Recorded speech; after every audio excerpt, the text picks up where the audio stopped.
Yeah, I'm planning to predict a W in this one, but you've got to think about what happened last year. I want to write it off as a fluke, but still just a little scary for my end. You look at Duquesne, 7-3 last year, haven't had a losing record since 2014.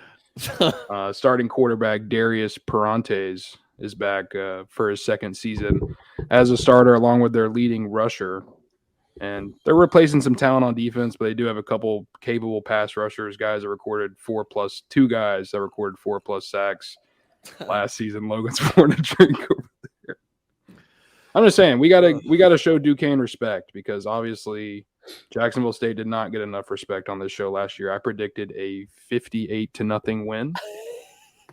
So Did you really? I'm staying a little cautious this time around. That's all I'm saying. I'm pretty sure it was either 58 or 59-0. I think it's two different programs. Jacksonville State's got, not I'm gonna say good talent, but good enough talent to where there'll be an actual D1 program next year. No one's saying that about Duquesne. Duquesne has a winning culture. I don't give a damn. I'm gonna be honest.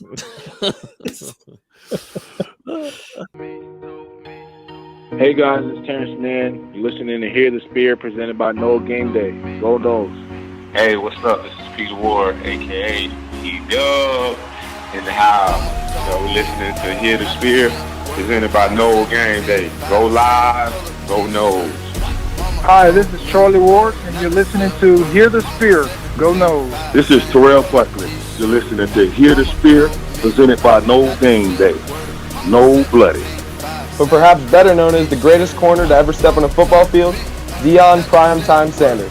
Great Deion Sanders, my brother. What's going on, man? I could wake up to that greeting every day, man. That was awesome. Hello, Noles fans. This is former Seminole Derek Brooks, and you're listening to Hear the Spear, presented to you by No Game Day. James Wilder Jr. What's going on, James? Thanks for having me on. SSOD, Florida State or Die, and go Noles. William Bar None Floyd. Gentlemen, what's up? What is happening, guys? This is Logan Robinson from Hear the Spear, presented to you by NoleGameDay.com. We are here on a wonderful, wonderful Tuesday evening. Once again, the last Tuesday. We'll be recording from here on out. We'll be going to Wednesday nights. But tonight's a big one. Tonight is a big one. We will be fully previewing the 2022 football season for Florida State and Mike Norvell going into his third season here in Tallahassee. And then at the very end, we will be giving away our record predictions for what is going to be a big-time season ahead for the Seminoles. We got the whole crew here, too. So, it's serious then. Up above with me is our editor-in-chief, Dustin Lewis. And then down below, he's back after a little bit of a break, but now he's stuck with us for, 6 more months straight. Austin Veazey, lead basketball writer, down below. Veazey, it's been a minute, baby. I've missed you. I got to say, I've missed you. It's been hard on here, just stuck with Dustin. If you could imagine what I've been dealing with. I'm surprised you made it through, honestly. I wouldn't want to subject myself to that. I've had a lot of talking time recently, and I'd like to apologize to all the listeners. Yeah. For all the fans that are still with us and haven't beat their heads in, thank you. Appreciate the support. We've significantly dropped in downloads the last couple of weeks, so it's great to have Bottom Square Guy back. Bottom Square Guy, we're here. Not the bottom square guy. No. But yeah, we're here, man. It feels good. We wrapped up a practice this morning, but when it comes down to season preview and giving our record predictions, that's when it kind of just finally hits me and says, yeah, football season has arrived. And now I'm a little sweaty. I got to make sure this record prediction is good because after what happened last year, I was a little off, but some things happened last year that we didn't really expect. So hoping that isn't the case this upcoming season. So we got a lot on the docket tonight. So let's go through all of this to get you guys prepared. I highly suggest this is going to be a long podcast or live stream as you guys are watching right now. So definitely go grab something to eat, drink, sit back and relax. We're going to go through the quick hitters of the week. We're going to talk about a running back that is out for the rest of the season. A wide receiver making a little bit of a position change like we saw today in practice. We'll talk Jacksonville practices where Dustin and I were in attendance for. We've got second scrimmage notes. We've got Tuesday's practice from this morning. Then we got some recruiting with some new commits. And then after that, it is full season preview along with record predictions, offensive player, defensive player of the year, and freshman of the year. So a lot of stuff in this one. We got a long one ahead. So as always, you can listen to podcasts on iTunes, Google Play, Spotify. If you're on YouTube right now, hit that like button. Make sure you're commenting in the chat tonight. We got a lot to chat about, so hit the like button, subscribe everywhere. And if you're on iTunes, feel free to rate us 5 stars if you'd like to. But either way, it's time to get going. Let's jump into mainly the quick hitters that we really haven't been able to cover yet. One of them being center Kayden Lyles, Wisconsin transfer, offensive lineman at that center position. Mike Norvell announcing that he's no longer going to be able to play this upcoming season. A big hit there, definitely in that center room, but mainly for depth, as it seemed like Maurice Smith was battling out to keep that spot. Really, really rough situation here for Kayden Lyles. Mike Norvell felt pretty hurt about what happened, as he should. And Kayden Lyles, though, being there in Jacksonville, he's still dressed out, being a part of the team, being very vocal and communicative, which is a really good sign. But the worst thing is, you don't get Kayden Lyles, the transfer that you wanted to help bring in depth there at that center position. You don't have him for this upcoming season. It's a tough loss. Obviously, Lyles and Maurice Smith were the most experienced guys that Florida State has at that position right now. So to lose him, especially this deep in camp, and like you said, with his past situation, Lyles missed most of the last 2 years with injuries at Wisconsin, coming into Florida State, hoping to make an impact, and then once again sidelined with another injury. So, that really sucks for the kid, and it sucks for FSU as well. And over the last couple of practices, Darius Washington, Bryson Estes, Thomas Schrader, Zane Herring, those are some of the guys that Mike Norvell has mentioned are taking snaps at center, and they're just going to keep working a lot of guys at that position moving forward to have capable depth waiting in the wings just in case of injury, because you've got 18 scholarship offensive linemen. Why not cross-train a few? Yeah, that's not a great hit you want to start off the season going into, because as we saw last year, a lot of guys dinged up, and you got to try to build depth, which they did during the offseason, and they're going to move some guys continuously, I think, heading into the first part of this season of figuring out who might be able to fit the mold there. Mike Norvell mentioning after the first scrimmage and then the second one now that, there's some young guys that are getting some playing time and they're trying out some younger guys. We even saw Sapp in there too. You could even expect Darius to move over to that center position. We've seen Schrader, we've seen Estes too. So there's a lot of different players that you can move around. It just depends on who you feel has the best, maybe college experience at this point. And luckily, Florida State has been able to do that in the transfer portal, bringing guys in that have college experience. And so you just don't want to have what you had last year, D-Lou, because it was really bad of throwing in some guys that had never played on the college level and putting them in sometimes in positions that had not even played on a field before. And, they've only seen it on film. So a tough loss there for Florida State, but it was something that a little bit older in news wise, but for our podcast listeners, we wanted to give our take on it. So, it's just good to see Kayden around the practices, in my opinion. Another hit, we're just going to go through, I guess, the bad parts of all this, and maybe we'll go to the good parts. But the bad parts continue. We got CJ Campbell.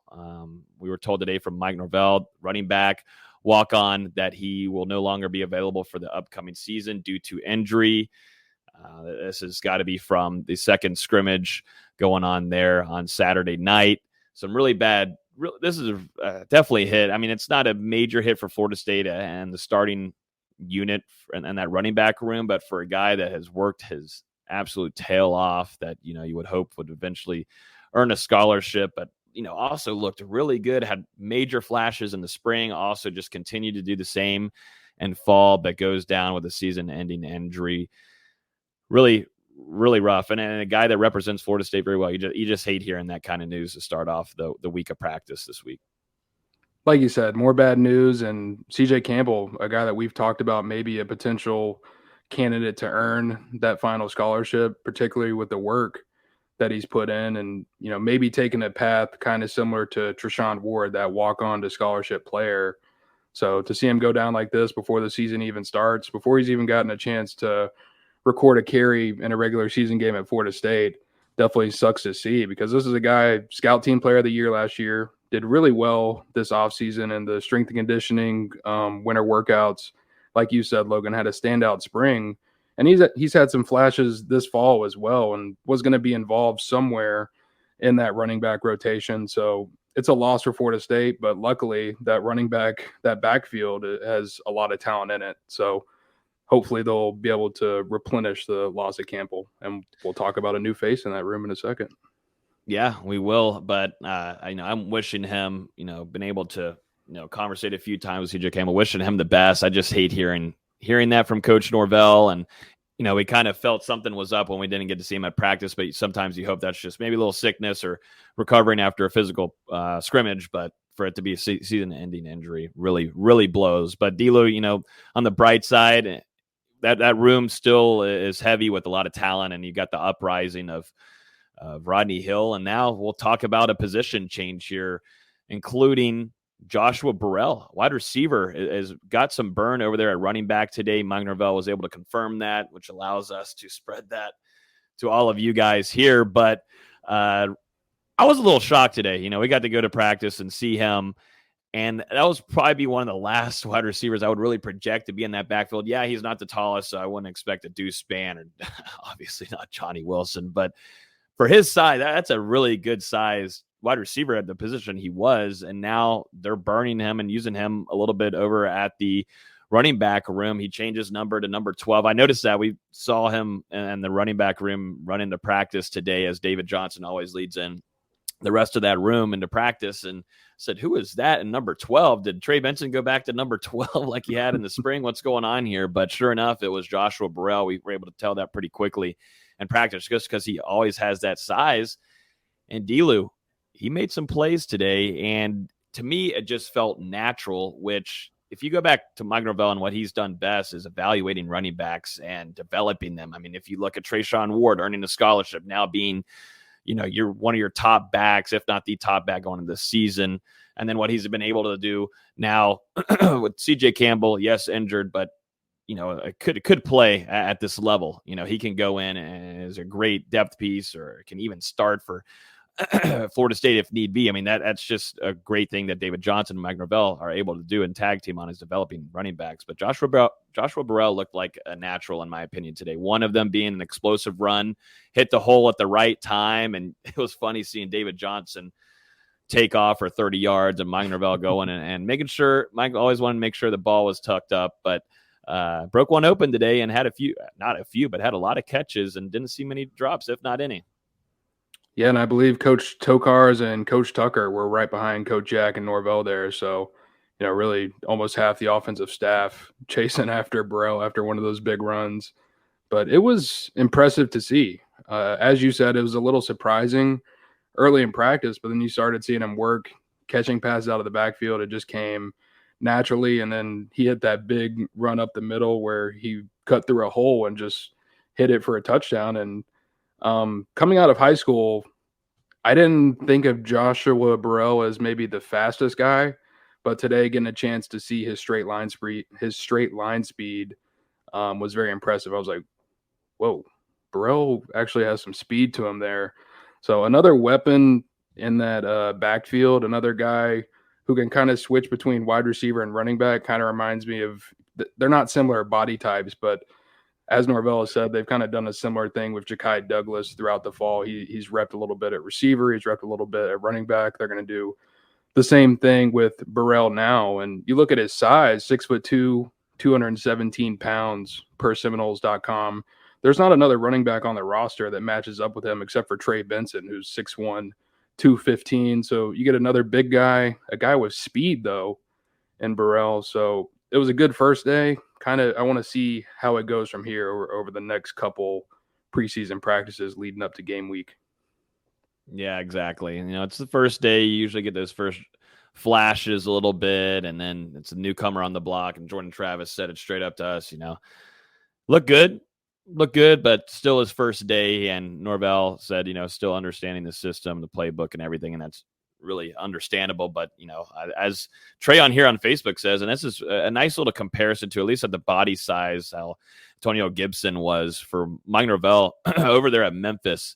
Obviously a successful quarterback now in the league, but Gibson as a guy of that size and powerfulness. And I did not see Burrell. I haven't seen I guess you see route running from him, his speed and catching and taking it, but he does have a burst to him whenever he's in the backfield there. And whenever he hit that hole today, I looked at you and I said, is that Joshua Burrell right there? And it sure enough was. That was really impressive. So we'll keep an eye on him and how he develops and understands that running back room more. As we know, Mike Norvell will shuffle around a lot of running backs through not only the season, but through games. So be exciting to see Joshua Burrell back there continue to grow. And we'll see how much he's utilized and what kind of packages Mike Norvell and Coach Atkins want to put him in this upcoming season. Yeah, and like you said, there was a couple of times where he made a big play and we just kind of looked over at each other like, man, Burrell he's killing it today. And then he looked he looked really good as a pass catcher, man, out of the backfield. Like he looked smooth. A couple huge plays out of the backfield where there was just no one around him. Mm-hmm. But after practice, I found it kind of interesting. We've been talking about how natural Burrell looked kind of at running back today. Norvell said that he didn't really play much running back in high school whenever they were scouting him. Just a guy that they really believe they can plug and play in that position. Norvell said with his size, speed, he's got great feet. He's really been coming on at receiver.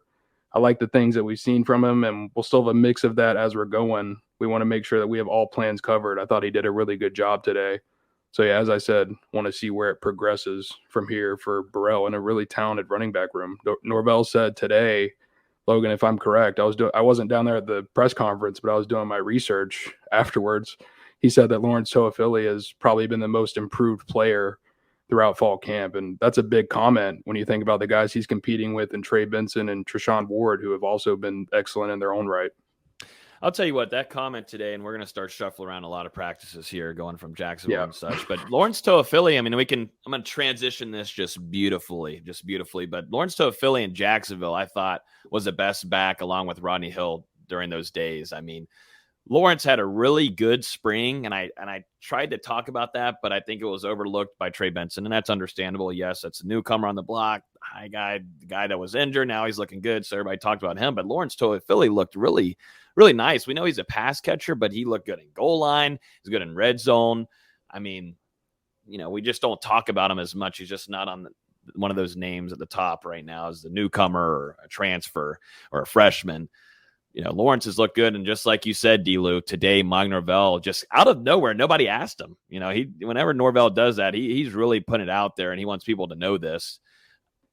Lawrence Toafili has impressed him the most. He thinks he's the most improved player in fall camp, and that's saying something. You're going to see a lot of Lawrence Toafili this upcoming season. Put on some size, but it kind of gets to the point now, and I think Florida State's fan base is understanding this. We've gotten to where we no longer need to worry about the weight and all the situations there with Lawrence. Does he need another 15, 20 pounds? It's over. The staff likes where he's at. David Johnson likes where he's at, and they're going to use him as a Swiss Army knife. And Lawrence has had a really good fall camp, which I'm excited for. He's earned it. And in Jacksonville, he looked really good. One of the names that I brought here on the document started off the practice on Thursday morning, jumping over on the outside run, taking it for 6. And I think a few plays later, it went to the same side and scored again. He looked good. And then one of your guys that you covered his recruitment really tight. Y'all still have a great relationship, but Rodney Hill, true freshman running back, absolutely broke out in Jacksonville and Duval. A really, really nice couple of practices. That was on Friday, right? Yeah. I mean, Friday was the day where I think 3 or maybe 4 times he just sprinted all the way to the end zone by himself and just started screaming. He was having a lot of fun out there. Yeah, and the funny thing was you had James Coleman over there, one of our friends, James Coleman, absolutely fired up about the run, just yelling. And you also had a whole group of other former Noles. You had Lonnie Pryor in the house, too. You had Janikowski over there, too. Corey Simon, a good boatload of Noles in attendance. Yeah, right there in that corner, too. So Rodney Hill, you can kind of see that when those true freshmen, he's rather quiet, just kind of the same way with Armella, but you kind of reach that point to where, man, I'm starting to get in a groove here and understand the system, understand the play calls. And I felt like that's when Rodney got it there. Cause I mean, that guy hit the hole at the perfect time. I think he had a play before that too, but this one he took it for 6 and he was absolutely fired up. The whole offensive side of the field wanted to celebrate with him. one of the best plays, if not the best play of that Jacksonville trip, D-Lou. Yeah, he was on it during that practice. There was a couple filthy just cutbacks. The hole closed up. He cut back to the weak side of the defense and just took it for either a touchdown or a big gain a couple times. But then, going back over to Toa Philly, I really like what you said earlier, Swiss Army knife, because we saw it last year. I think I said it a couple weeks ago, but he's the only guy in Florida.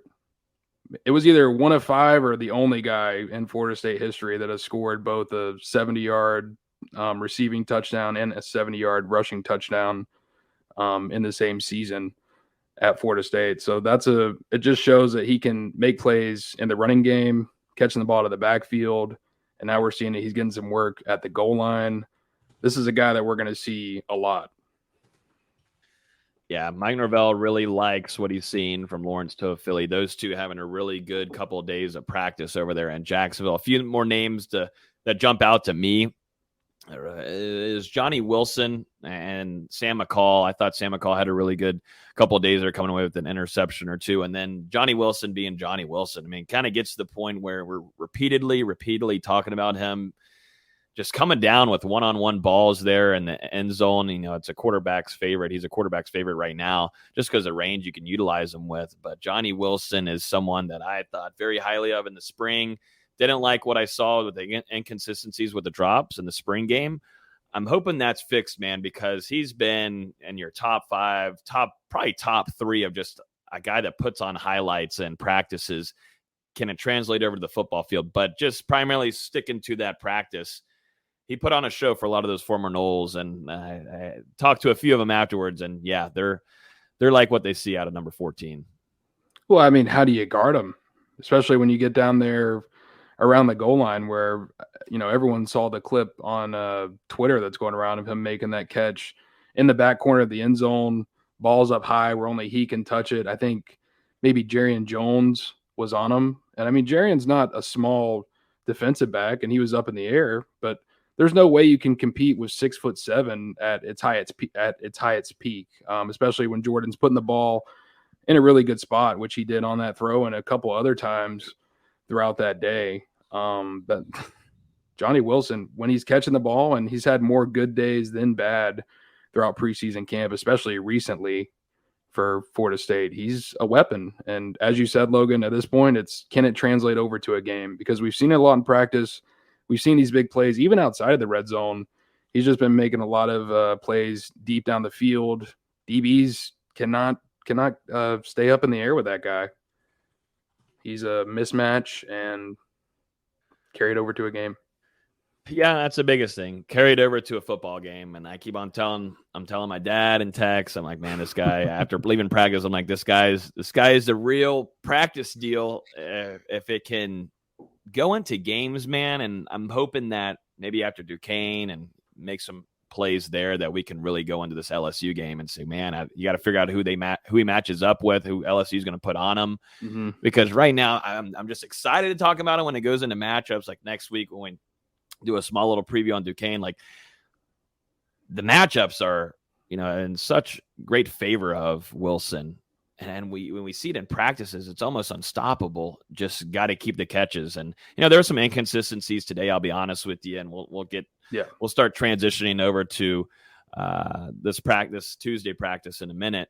But, there's some still little baby inconsistencies, but it's more rare than anything. And, everybody has their off days, but Wilson could be a really good threat. And honestly, to be honest, for Jordan Travis too alone, he's needed a guy that can be a threat there. You kind of saw a little bit of it with Malik McLean, but now if you could put out both, which, I can't say anything of what they're doing play wise, but just imagine if you could, if you could line up over here Malik McLean, you could put over here Johnny Wilson. You've got 2 sizable threats there. And then if you could put in some guys experienced like Micah Pittman, who's shifty, there's a lot you can do. And there's a lot that fans should be excited for with what Norvell can do with this offense going into year 3.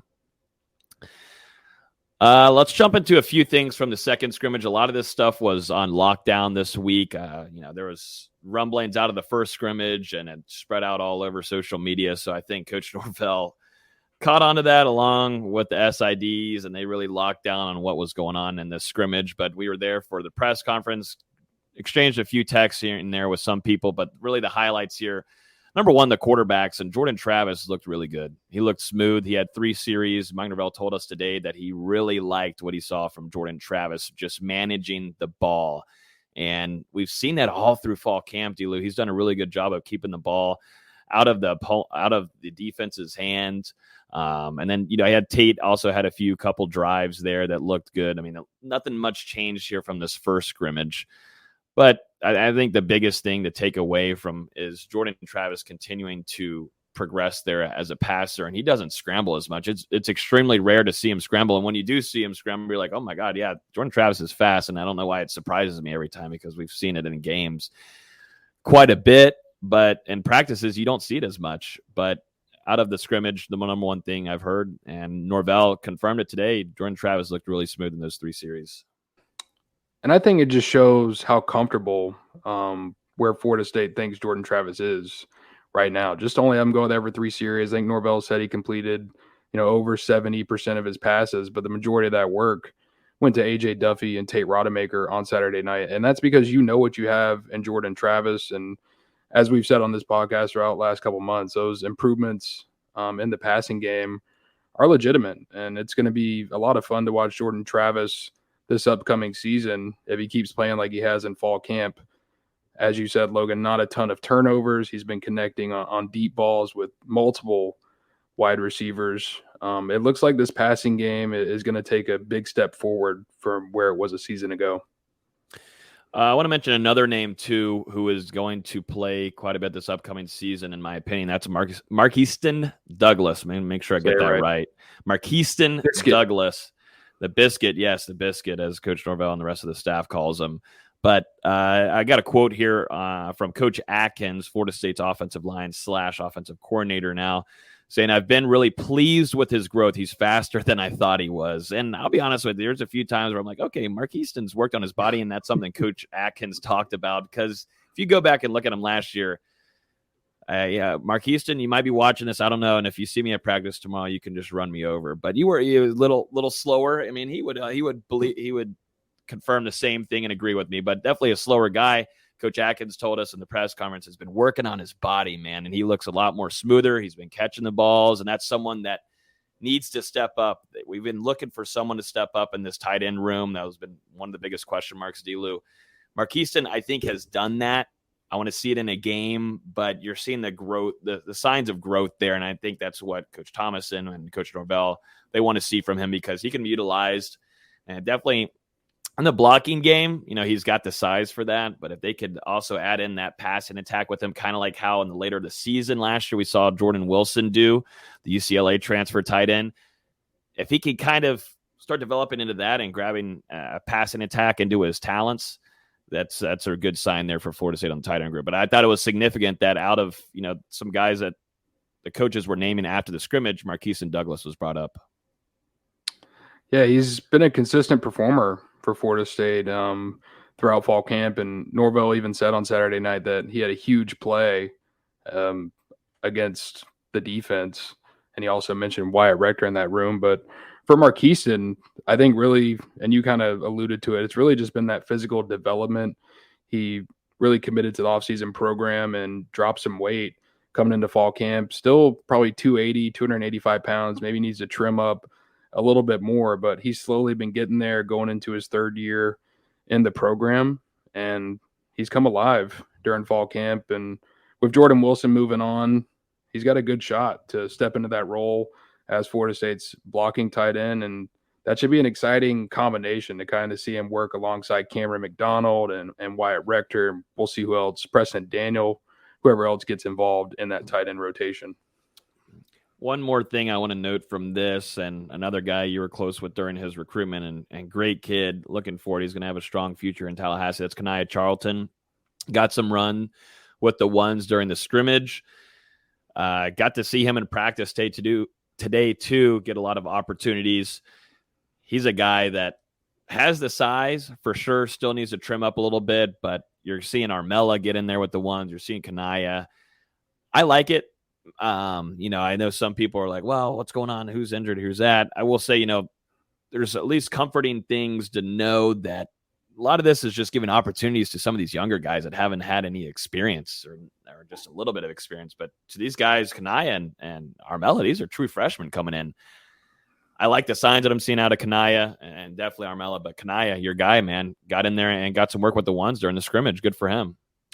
They both, Kanaya and Julian Armella, they are both making some really impressive strides as of late. And it feels like they're ahead of the curve compared to maybe some of the other true freshman offensive linemen and some of the newcomer offensive linemen. I've been really impressed with both of their efforts throughout practice. And they're true freshmen. There's going to be mistakes there. There's going to be mistakes on the offensive line whenever you're a junior or a senior. But it says a lot for Mike Norvell to go ahead and mention that both of those guys have taken first-team reps during Florida State's first two scrimmages.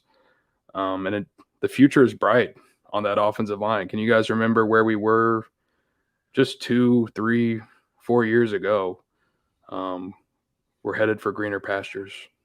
Greener pastures. That's a good way to put it. Good way to put it. So that wraps up the second scrimmage. That is the final scrimmage of the fall camp season for FSU. So now it's on to, which will be game week, obviously in week 0. This week right now is just the last week of fall camp, and the next week is game week. So they will not have any more scrimmages. Thank God. But thank goodness there's no more scrimmages. That the tough part, I think, is out of the way. And we'll talk about this more later on just because we have so much stuff to go through. But just kind of going off of what Norvell was saying in the scrimmage or after the scrimmage, I just felt a lot more confidence coming from him after what we heard from him like in the first scrimmage. I just felt a lot more like answers were given to him because there was a lot of question marks, like he said, after that first scrimmage and looking back at the film. I felt like there was a lot of answers and nothing really stuck out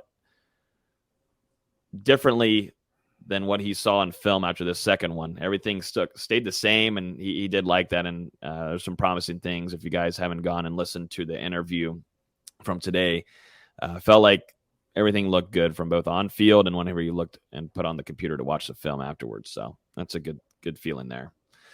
I think maybe last thing before we move on from the scrimmage that maybe we should note on, Darius Washington took some, as Norvell noted, took some live reps during that scrimmage, and I don't know what's going on out there, but also took some reps during Tuesday's practice as well. And I think they're kind of working him across that offensive line because he's a guy who's really versatile, and we'll see what position ends up suiting him the best because Florida State, obviously, they've got a lot of bodies in that room.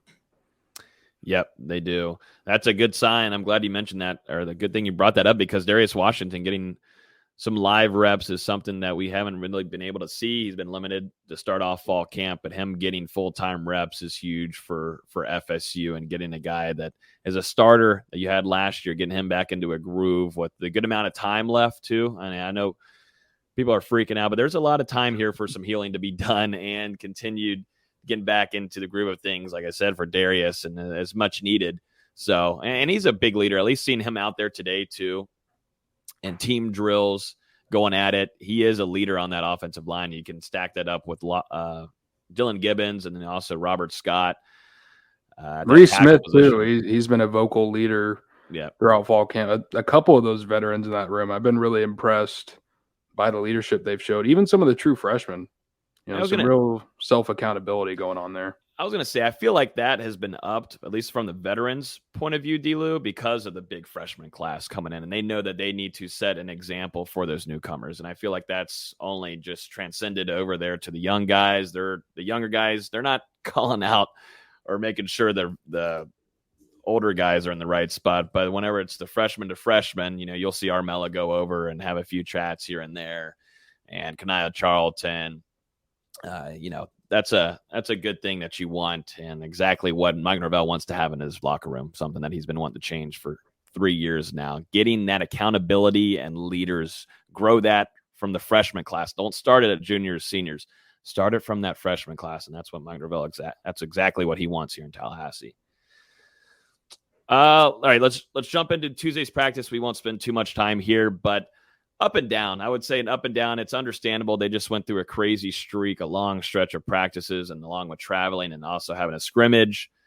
up and down practice, a lot of inconsistencies from the quarterbacks this morning. Just an up and down day. But even with the tight ends and wide receivers, some drops here and there. You're hoping to see a bounce back tomorrow. One of the highlights, though, I will mention Kentron Portier had an incredible grab down the field. And, Dugans has talked about him along with Norvell. I thought he was one of the top guys out of the spring, kind of has had a slower start to fall camp. But that catch today was incredible. Going up deep, probably about 30, 35 yards down the field, one-on-one situation, jumps up, acrobatically grabs it, and then lands on his back and is able to hold on to the ball for a big-time game. Coach Norvell really liked what he saw from number 88 today. I didn't see that one, but I will raise you another really nice catch I saw, and down there towards the red zone, I think Jordan Travis threw it towards the corner to Preston Daniel, and Bethune was right there in tight coverage, got his hand on the ball, tipped it, and Preston Daniel was able to get both feet inbounds, readjust, and come down with the football inbounds. And Bethune just kind of stood there and was just like, man, like, what else could I have done? It was a great play by both parties. It was, yeah.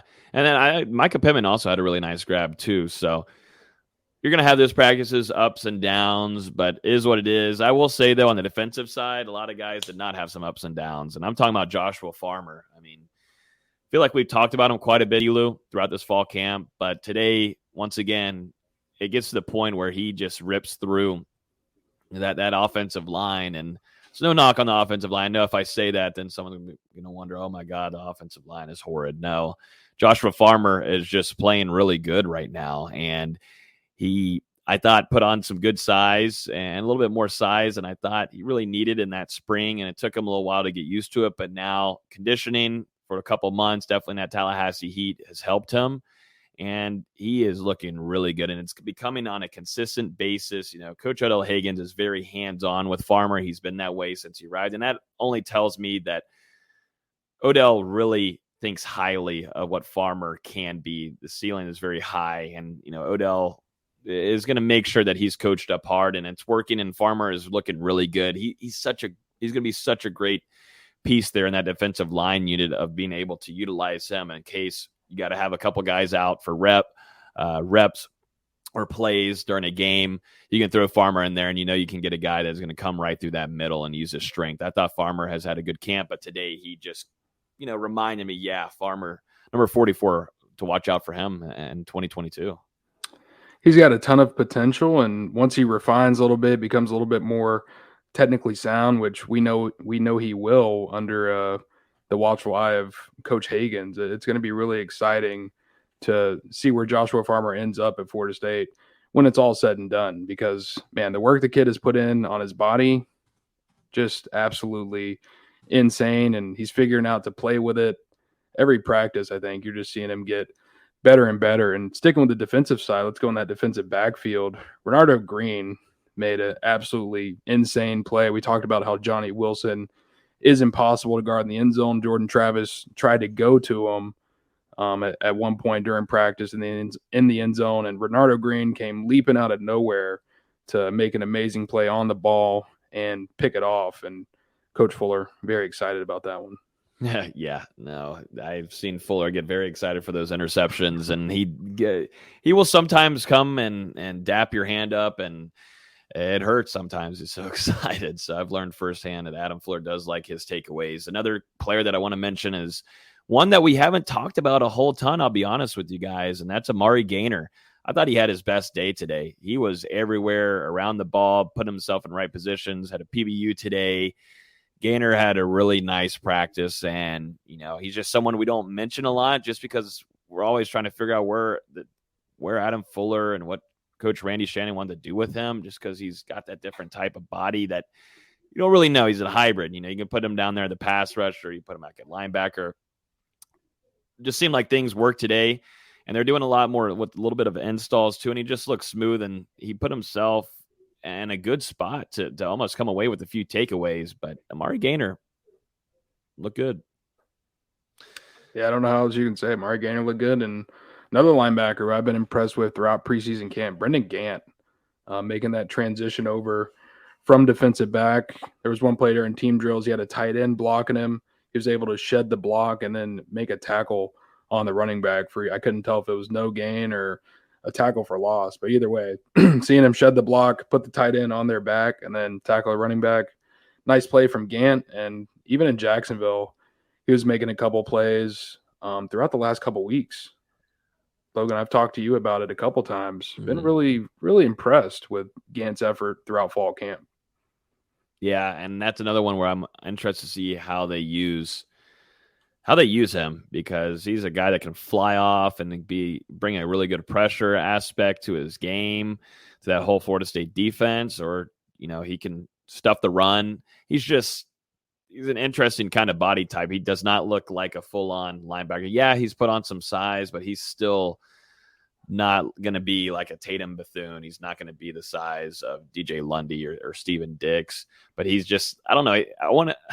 Maybe it's just because his last name's Gant, but he's just an annoying gnat. I feel like that will come down and fly and just nail you. I don't know. I'm just making stuff up as it goes, but yeah, Gant has looked good. And I think too with him, he's just got experience. He's got experience, and it just kind of comes easy for him to be in the right spot at the right time to come down and smash you. So let's jump into some recruiting stuff to end off before we jump into the season preview and record predictions.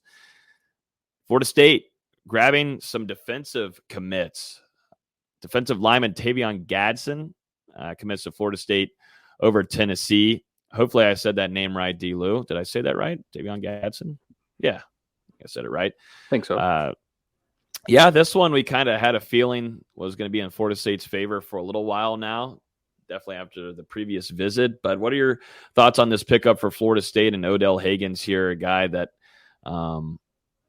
obviously decided to go Florida State over SEC? Do you think this was mainly relationships, or what do you think it went into here?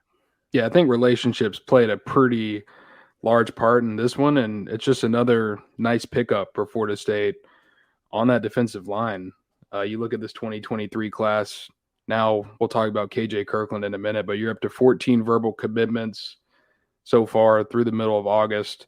5 of those are on the defensive line, 7 total linemen in the class if you count Roderick Kearney and Lucas Simmons over there on the offensive side. But you add Tavion Gadsden to what is a heck of a haul, and he's probably going to fit more on the interior side, I would say, probably a defensive tackle at the next level. So he'll be there alongside KJ Sampson.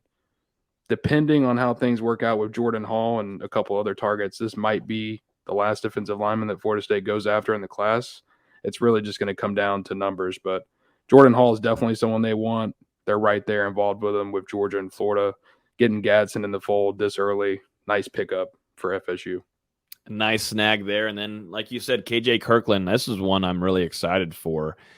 Defensive back, commits to Florida State over Kentucky. At some point, it felt like Kentucky had the swing here, but for the last week or so, and now obviously committed to Florida State, it went back over to Coach Woodson and the Seminoles and Mike Norvell.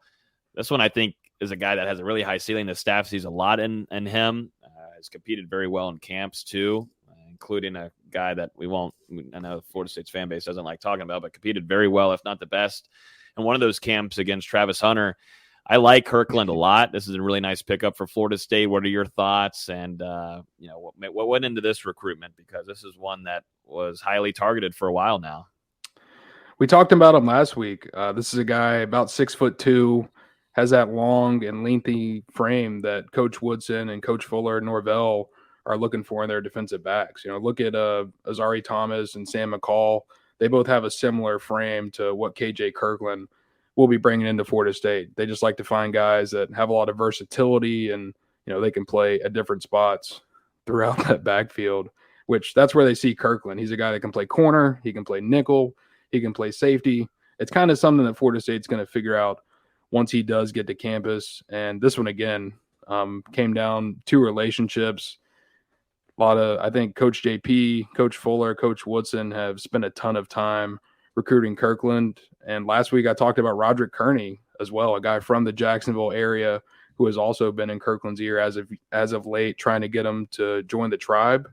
Coming out of that Seminole showcase on July 30th, Kirkland said that Florida State wasn't first with Kentucky as a close second. It seemed like a couple of days after the event, Kentucky took the lead, but then Florida State was able to turn the tide within the last couple of days before Kirkland made his announcement. So to land this guy, a 4-star on 247, one of the best, I would say, defensive backs in Florida, and probably now the best defensive back that they have committed in this 2023 class. Kirkland is someone I like a lot, and he's primed to be a riser throughout his senior season in the rankings. And like I said, now Florida State, 14 verbal commitments, and the number 20 class in the country, according to 247 Sports, a far cry from where they were a couple months ago when I think they were in the 40s or 50s.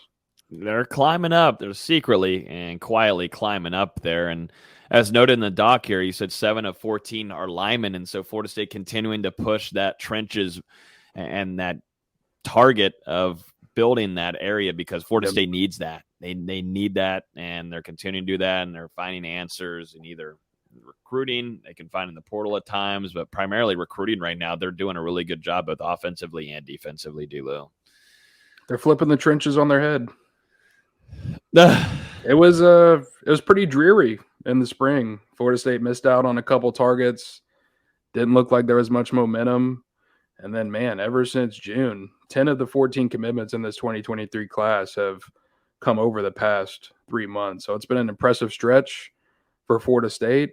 They're going to try and get a lot of guys in for official visits, obviously, throughout the 2022 season. I think they're trying to do things later in the year, or even more towards December following the season, depending on the timelines for certain targets. So we'll be monitoring that throughout the fall.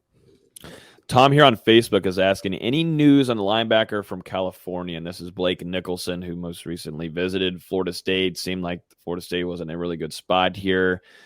I believe there's a timeline that's been shared from Blake this week. But anything that you're hearing on your end, D-Lou, on that? Nothing really new on my end. I believe the intention is for Nicholson to decide within the next couple of weeks, and it's going to come down to that same top 3 that he's had for a while now: Florida State, Oregon, and UCLA, coming out of this recent multi-day unofficial visit to Tallahassee, where Nicholson was around for 4 days and was at multiple practices, spent a ton of time with the coaching staff, even namely general manager Derek Ray, which both of those guys are from the same area. I feel like Florida State is in a really good position in this recruitment, and now they just have to close it out. Well, speaking of closing it out, we are going to go ahead and get that off the screen because we are not doing record predictions right now. No, we're not. No, we're not going to just go straight into that, go from Blake Nicholson to record predictions. We will not be doing that. But that is going to wrap up the first part of this podcast. So hope everybody has enjoyed that. Make sure you go grab something to drink, something more, grab something to eat, because we got another hour left of going through the entire 2022 FSU football schedule and giving our predictions game by game. And then we will be kind of adds up. You'll get the record prediction at the end, and then we'll go offensive, defensive players of the year, and along with freshmen. It's my favorite segment of the year to do, just to see how completely wrong we are, because I think we all kind of were a little off last year. Let's jump into it, gentlemen. Let's get started. Well, first off, do you guys remember what your record prediction was last year? I think I had 6-6. I said 6-6. I might have been 7-5, and I think you were 6-6. I think that's what it was. I think I went Logan, 7-5. Had to be an 8-4 guy. Yeah. There's no way. No, there's no way I was 7-5. Probably should have went back and looked at some of these. Probably should have gone back and looked at some of these, to be honest with you. I mean, oopsies. But, well, maybe I'll do that. Maybe VZ can. Never mind. It might be too much work to figure that out. But anyways, Florida State going into now with Mike Norvell going into its third season, a big-time season ahead. D-Lo and I were texting earlier. This is not going to be an easy schedule for Florida State heading into it. A lot of different things. Number one, you start in week 0. And in my opinion, I love it. I absolutely love it. I love that they're out there early. I think it honestly gives them a little bit of an edge. Yeah, you're kind of dealing with what's happening now. Little guys getting dinged up here and there, but there's some time now for them to heal. You kind of understand what your depth chart is starting to look like. You understand who fits where best. I love it. I wish Florida State could do it all the time, and I wish Florida State could do this all the time starting off in week 0 against a team like Duquesne, which to me, I don't want to spend too much time on it. I don't think we should. I know sure? what. Yeah, here we go. And people are going to hate you in the comments, but I'm officially over the Jacksonville State stuff. I've cleared it out of my mind. That was a wreck. It was funny. That was the week that we signed with SI to, be credentialed to be in the spot that we're at to give you guys some real scoop at practice and stuff. That was the week that we signed with SI. So maybe all the blame can go on to us for that. But I will tell you, we are not. There's no other signing going on. We were not signing anywhere else.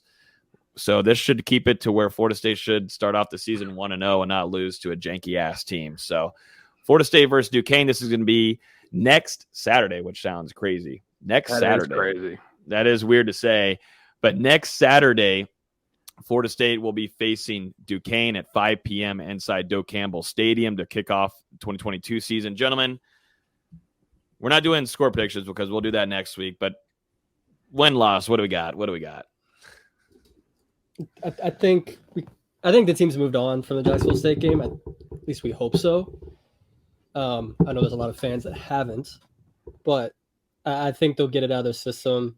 Hopefully this is over by middle of the third quarter. You can pull the starter, see what you have in the 2 deep. This should be an easy win, but we'll see.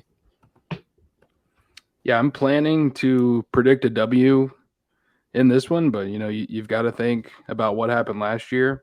I want to write it off as a fluke, but still just a little scary for my end. You look at Duquesne, 7-3 last year. Haven't had a losing record since 2014. Starting quarterback Darius Perantes is back for his second season as a starter, along with their leading rusher.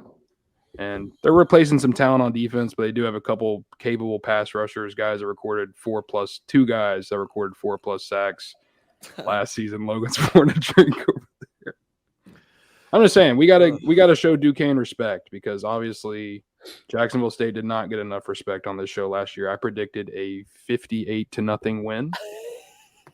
So I'm staying a little cautious this time around. That's all I'm saying. I'm pretty sure it was either 58 or 59-0. I think it's 2 different programs. Jacksonville State's got, not, I won't say good talent, but good enough talent to where there'll be an actual D1 program next year. No one's saying that about Duquesne. Duquesne has a winning culture. I don't give a damn. I'm gonna be honest. I'm right there with you, VZ. And before we move along to the next games, everybody in the chat, we didn't do this last year. We were kind of our first year in the streaming, but everybody in the chat, Facebook, YouTube, everybody's in here right now, very active tonight. Put in your score prediction. Every game we go by, put in your score predictions so we can get a feel if you're crazy or not. We're not, but they are. They can. Yeah, get an early kind of feel. All right, so we'll say Duquesne win, all 3, right? Yep, Duquesne win. Florida State starts off 1-0 for the first time since 2016. God dang it. Ole Miss in Orlando. I was there for that one. Derwin James, man, popped off. But yeah, Florida State's going to start off. We got a couple people in here, 52-10, 54. Fred saying 52-10. Don't say 59-0. Don't say Yeah, don't say that. No. So yeah, Florida State's going to start out the season 1-0. And if it doesn't happen that way, I think we've got to cancel the pod for a little while. I mean, you won't catch me on here. You'll see me on here with another how many days till basketball season sign hanging right about there. Exactly. I might be there with you, to be honest, or I might have to just finally go cover baseball. It just feels like everything's pointing to that, so it might be time. Anyways, all right, let's move over to week 1. Week 1 of the college football season, which is stacked all the way around, but the focus here is on Florida State in New Orleans against LSU. I am absolutely stoked for this matchup. I think this is a fair matchup between both teams at the point that they're at. I mean, I understand Brian Kelly's first year, but LSU's got talent, man, and we'll be there for full coverage. That's going to be on Sunday night, Labor Day weekend. So prime time once again for the Seminoles. We're all going to be there covering it, which is going to be fun also. Just got to make sure that we tone down the alcohol percentage. Might have to have VZ drive me back or get me back to the hotel on Saturday night like he did during the spring game, which that was sad. I was getting. Will you guys to watch Titanic together? No, we will not. That was a one-time thing. No. That was a one-time. Okay, did we do that? Yes. I don't remember. I know you don't. I know you don't. Anyways, so Florida State versus LSU. I'm expecting what kind of crowd are we expecting? Because I understand Florida State sold a lot of tickets, 35,000, I believe, and Florida State's favorite. Still could be some LSU fans that grab those tickets, but majority of those being FSU fans. But this is going to be LSU heavy, in my opinion. But hopefully Florida State fan base shows up. How are we feeling about this game, gentlemen? How are we feeling? Because this is a pivotal game for Mike Norvell. I mean, if you think about it, too, a lot of this goes into recruiting on that front. I mean, you're trying to impress and come away with a win to maybe have a shot at Hakeem Williams, 5-star wide receiver. Even Jalen Brown, who's currently committed to LSU. I don't think that recruitment's fully over either. He'll be in attendance for that. What are we thinking here, man? This is going to be fun. And it seems like Miles Brennan, he's done with playing football. You know, it seems like they're going to go on the Jaden Daniels route, which I'll talk about that in a second. But I'm not so sold on Jaden Daniels. I don't know if anybody else in the chat is either. I mean, James Blackman throws 4 interceptions. Your starting running back is Deontay Sheffield, and you barely beat him by 4 points. I think it was 28-24. I don't know. I'm sorry, Jaden. This D-line is a little bit different than what it was. And the pass rush is going to be a lot different than what it was. I'll go ahead and tell you that. But it's going to be a good battle, though, in the trenches, offensive line and defensive line for Florida State. That's probably going to be the matchup of the year between Florida State, probably Clemson, too. But OL, DL, it's going to be fun to watch on that Sunday night in New Orleans, baby. What are we feeling? What are y'all feeling? What do we got? It's going to be interesting because obviously LSU is going to have a week of film on us, whereas we won't have any film on them in their current setup. Obviously, I don't think any of us are expecting us to show the whole playbook against Duquesne, but, you know, they're still going to have something. But it's also, you know, first game as LSU's head coach for Brian Kelly, so you don't really know what to expect. Hopefully, Florida State's still got the Notre Dame loss fresh on their mind from last year, and they'll want to get payback for that. We're also overlooking a very important factor, and it is that I will be in attendance. And no! Wait, hold up. For those who are just joining, let everybody know, because there's a lot of new viewers and listeners here from last year. For those who are just now joining, I am 0 for my last 9 in FSU sport events, both basketball and football. So 0-9. 0-9. Should we keep? And if people put this in the chat here, because I'm gonna have to get my money back too, so you're gonna have to also send some money. But should we keep VZ at home and not have him come to the game with us? It's too late for this. You know, the plane tickets are booked, hotels are booked. New Orleans is one of my favorite cities. We just gotta make sure that plane goes down. That's crazy. Okay, what the? Okay, right, that was a little too far there. That was a little too far. Wow. Okay. Okay, that was like way too far. You got win or loss, Austin. No, don't. You know, Dustin talk first. Then we'll give a prediction. Ooh, Lordy. Well, I think it's going to be close no matter what. Should be a good atmosphere, like you said, Logan. I think LSU is going to have a slight advantage with the crowd, but regardless, having that many Florida State and LSU fans around New Orleans for a couple of days leading up to the game is only going to make the atmosphere, I think, that much better on Sunday night. But it's going to be close. I'm going, you know, LSU, they've got that quarterback battle going on right now. Looks like it's down to Jaden Daniels and Garrett Nussmeier, and there's some optimism around their running game and that defensive line. They do have some youth on the offensive line, but I'm going LSU close. LSU close? Ooh. I'm going LSU close as well. Thanks, literally awesome. Only because I will be in attendance. I know. 0-10, baby. Isn't it sad? Like, I now should have added this in my notes. Like, I have to add this for our game preview. That's in our notes. Like, that's probably one of the playing top 3 factors of Florida State versus LSU. That VZ will be in attendance, but this will be his 10th game, though. And it's worth noting, overall, I have a very good attendance record over my lifetime. I was there for a very successful part of Florida State basketball history. But, what's your football record? 34-17. So not terrible. Strange you know that off the top of your head. I have it. I have my notes pulled up. That's falling quickly, I'll tell you that. Oh yeah. If in case you're curious, that includes 1, 2, 3, 4, 5 straight losses. No, sorry, 6 straight losses. It's not funny. Stop laughing. No, it's pretty funny. No. It's pretty funny. It is not. It is definitely not funny. Oh goodness, no. Like I said, I'm not sold on Jaden Daniels. I mean, I understand he's a dual threat guy. I'm over the whole Florida State. He needs to be worried. Dual threat. Yes, it's in the past. It's nightmares. Yes, we get it. But I feel like Florida State's done a pretty good job of really singling out and making sure the target, like they did. It's not a running guy, but in the passing attack, like they did Tyler Van Dyke. Florida State has done a good job of preparing for quarterbacks, in my opinion. For the most part, you look back at Sam Howell too, and what they were able to do. I feel good. I mean, if you look at Sam Howell, I mean, he got wrecked. I mean, for the most part, there are some things in the second half where it was like, okay, well, let's make sure that we're still playing a game. But I think Florida State's game plans against quarterbacks has been good. I think Norvell knows what to do against Jaden Daniels, and Adam Fuller knows to put a good scheme against him. I think it's going to come down to playmakers, and these kind of games it is. I mean, there's talent everywhere. I just think Florida State's trenches, man, get after that quarterback, whoever it is, and especially if it is Jaden Daniels. He's known and prone to throw interceptions. I'm not going to go into a full friggin' breakdown here because what's his stats for 2 weeks. Heck no, I'm not saving that for 2 weeks. I ain't doing that crap right now. He ain't worth it to me, in my opinion. But I've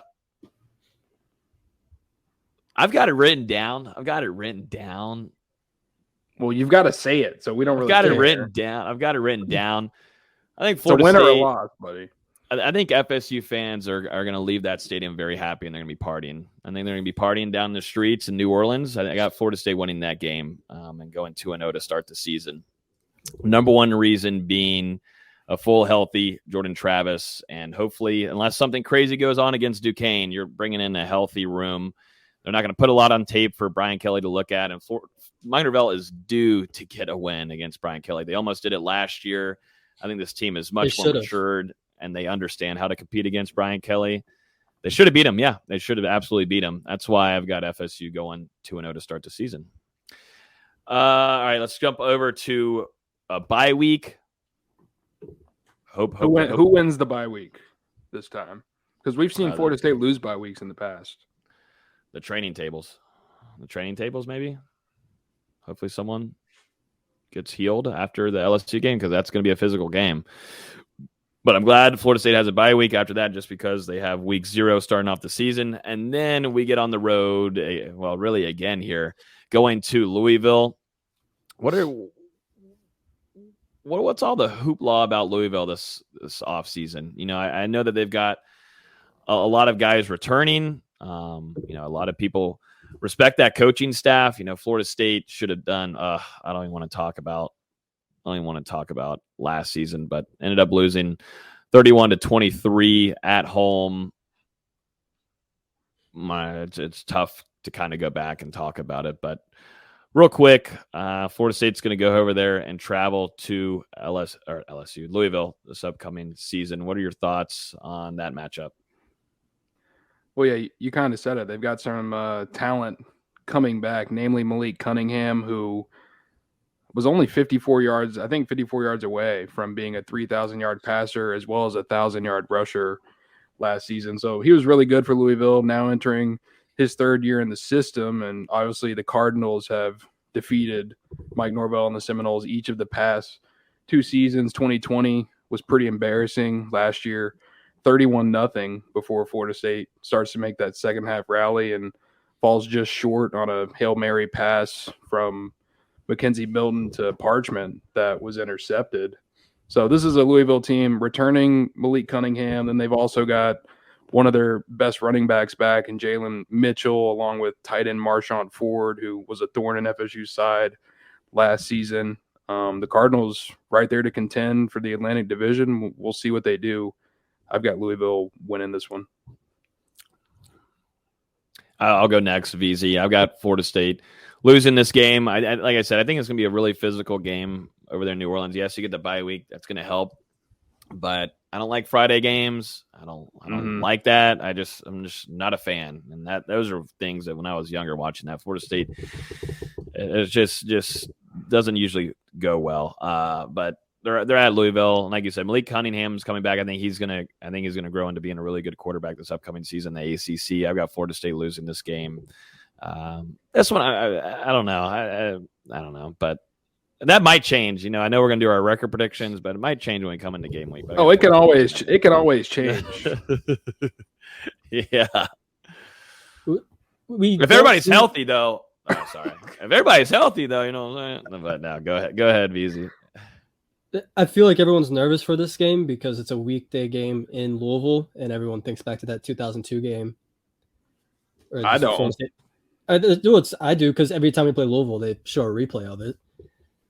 It's just you go up there and you choke in Louisville, and I think that has everyone kind of nervous, and I don't blame them. I think Florida State's going to lose this game as well. So right now, D-Lou and VZ are at 1-2. I'm at 2-1. Yep.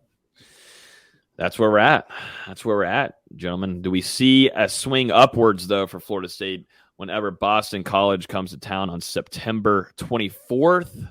We don't have a kickoff time for this one yet, but I expect a good 3:30. I'm feeling like a good 3:30 against Boston College just feels right. Wouldn't be shocked.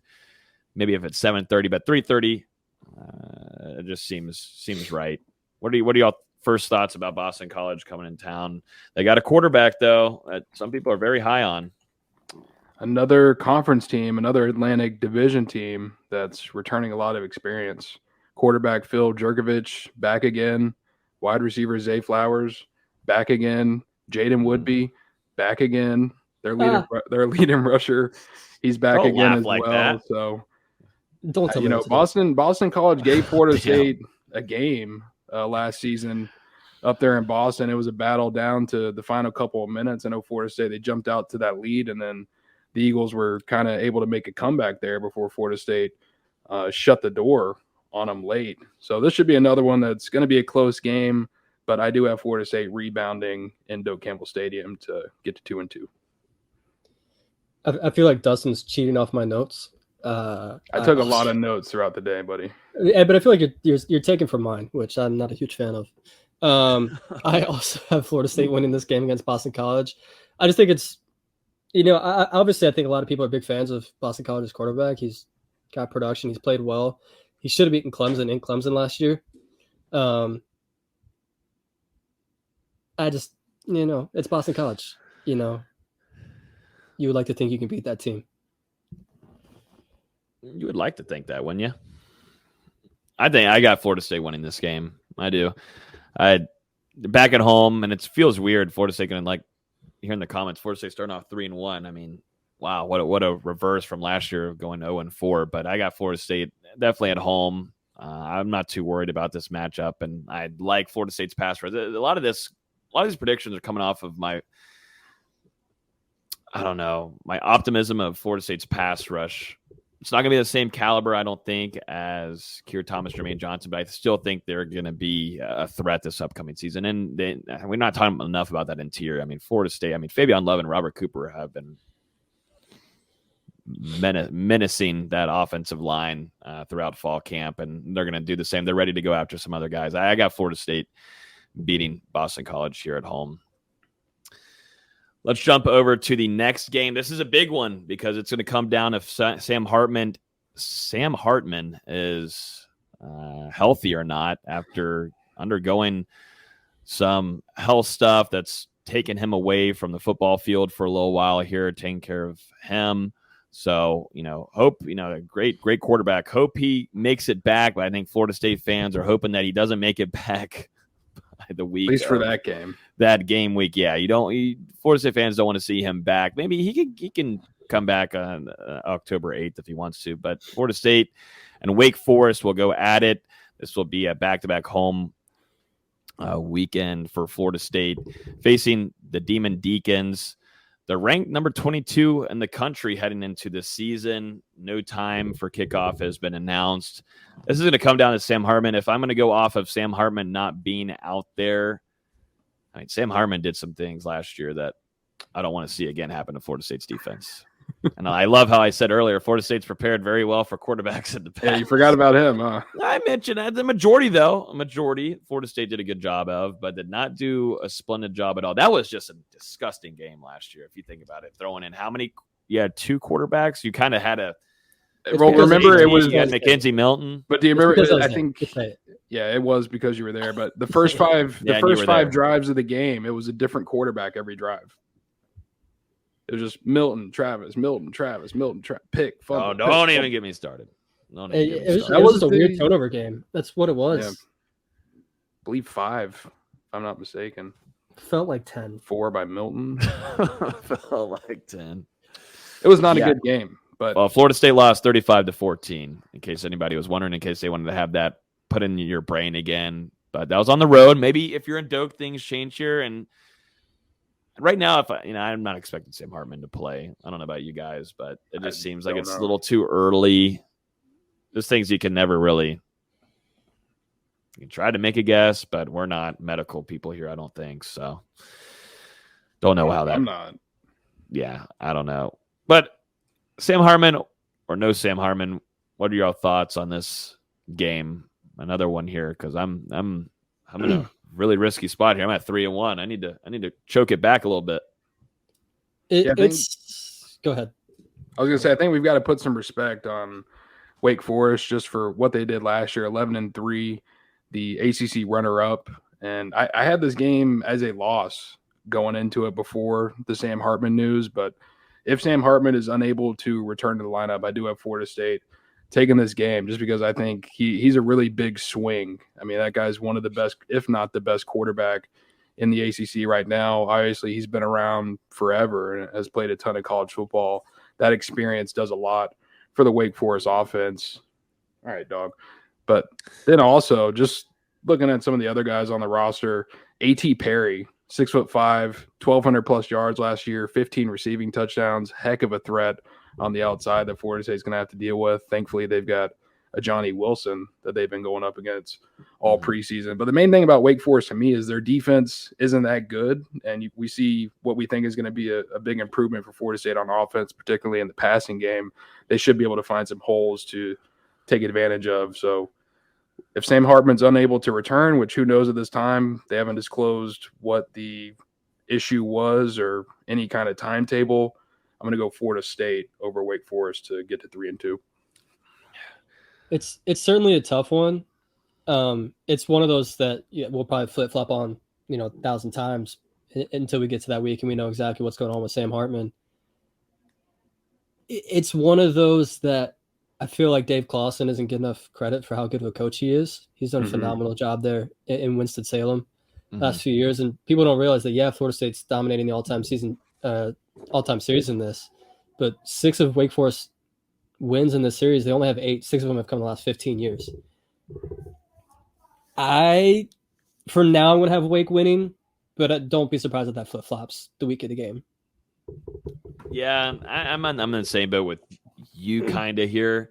And we got to start talking the stretch that Florida State's going on here. I mean, you're going to go from Boston College, you got Wake Forest, and you go at NC State, then you've got Clemson. We're going to start getting into the stretch here. We got to start figuring out, you're going through a battle here week by week. It all is going to depend on Sam Hartman right now. This could change depending on if Hartman's back, but right now I got Florida State winning this game at home. I think Mike Norvell, he's got this one on his mind. I mean, he's got one of these teams circled, and I do think Florida State comes away with a win here. The defense is just going to have to continue to get after it. And then, like D-Lou said, if Florida State can get a passing attack going, and they're going to have enough time then, you're going into your 5th game of the season, that passing attack has got to be there by now. That's going to help a ton. But I've got Florida State coming away with the win. It could change if Sam Hartman's here. On October 8th, this is always the fun one, gentlemen. This is always a good time. I absolutely hated whenever I was younger when my dad took me up there. Shout out to my dad. But we went up there. We both didn't have a really fun time because I think Florida State lost that game. But NC State fans are pieces of living blank. Not just in football either. Their basketball fans are just as bad. Yeah, NC State fans suck. I mean, if you're out there, you suck. Go eat a bag. But y'all suck. But I don't like Florida State. I don't like Florida State's chances here. I don't. I got Florida State losing this game. But you know what? You know what's so crazy in my mind, and I've gotten written down here. Florida State should have never lost to NC State last year. Should have never lost. You know, Jordan Travis was going through a sickness there. Mackenzie Milton was running the same offense as Jordan Travis, which makes no sense with a guy that didn't have two full-on, fully functional, threat with his legs. I'm not trying to say here, Florida State should have never lost that game. And I also don't feel like Florida State should let Corey Durden get another one. But I don't like that they're on the road. It's a weird situation. I got one of these games marked down where it's on my 50-50s. Right now I'm giving it to NC State because I can't have Florida State starting off such of a good record like this. But I got Florida State losing this game to NC State. Like I said, that one could be another changer one once we get into game prediction or score or game predictions whenever we get there. But right now, I've got Florida State losing that game at NC State. Everybody put in your score predictions and whatnot in the comments. So I feel like every year Florida State has that one win where you're just like, what? And to me, this is this game. I don't buy NC State whatsoever. I may be in the minority on that. I know NC State's, depending on who you ask, they're going to be either second or third in the Atlantic this year. It's also one of those games where, yes, I live in North Carolina, but I can't go to the game because my best friend is getting married in Florida that weekend. So Florida State's going to try and piss me off and win that game, saying, hey, you should have been here. Yeah, actually, thank God. Shout out to your friend that's getting married because he just saved. This might be a win for FSU, guys. Yeah. Lazy will not be in attendance for it. Technically, he's getting married the day before, so I could fly to Raleigh the next day. But what I'm going to do instead is go to Greenville and go see a concert instead. Well, that sounds about right. Oh, no one's blaming you for that. We highly, you know what? If there's any way we can help, encourage you to do more of those whenever they're like these kind of games. But yeah, what are you feeling though? What do you got? I'm feeling a Florida State win. I'm probably going to be the only one that takes that here for now. Okay. I don't buy NC State. I really, really do not. I get it. Carter Finley is historically a tough place to play for Florida State. Everyone has nightmares of that fat dude waving his shirt around in the rain in 2012. But I don't know. I just have a good feeling. I don't know what it is. I am the opposite. I think NC State is going to be one of the best teams in the conference and might end up winning the whole dang thing here in 2022. Florida State hasn't won on the road at North Carolina State since 2016. Obviously, Wolfpack, Devin Leary back in the fold, which is just huge. 35 touchdowns to 5 interceptions last year. They are going to have to replace their top 2 leading rushers, but, man, there is some talent across that defense. As you said, Corey Durden is back. He had a pretty solid year last year. Also, another former Florida State guy is going to be returning to NC State. Cyrus Fagan is still there. I think he got hurt last year.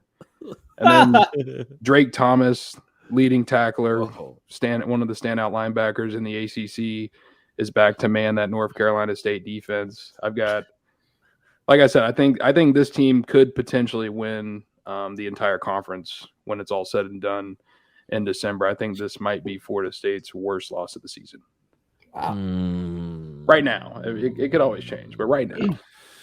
Florida State's worst loss of the season last year was Wake Forest. So just a cool note there from one of our resources. Where did Wake Forest end up? In the ACC championship game. Look at that. Look at that. Just like someone, Champs 99 in the comments is saying here on YouTube, who gets married during football season? Listen, I told him that. Here's the thing. He's the biggest Alabama fan I've ever met. But that's why they're getting married on a Friday, so that on Saturday they can have an entire day just to watch football. And I'm like, that's great, except I don't live in Florida anymore. No, you stay over there. You stay far away from that stadium in Raleigh. You stay as far away as possible. Honestly, if I was in town, I probably wouldn't go anyways because I hate NC State. Yeah. Like it's one of those things where you got to live here in North Carolina and be around their fans, they're the worst. They're seriously the worst. They really are, man. They're. I hate them more than Clemson, and they're near in Miami territory for me. I know that's crazy, but they are. No, they really are. They're terrible. Like, I thought that I didn't like Clemson fans, and then I grew, and now I'm not. I don't have a problem with them. And then went to NC State game, and wow, they really are. I mean, trying to hopefully build up some sponsors on here to start off the season.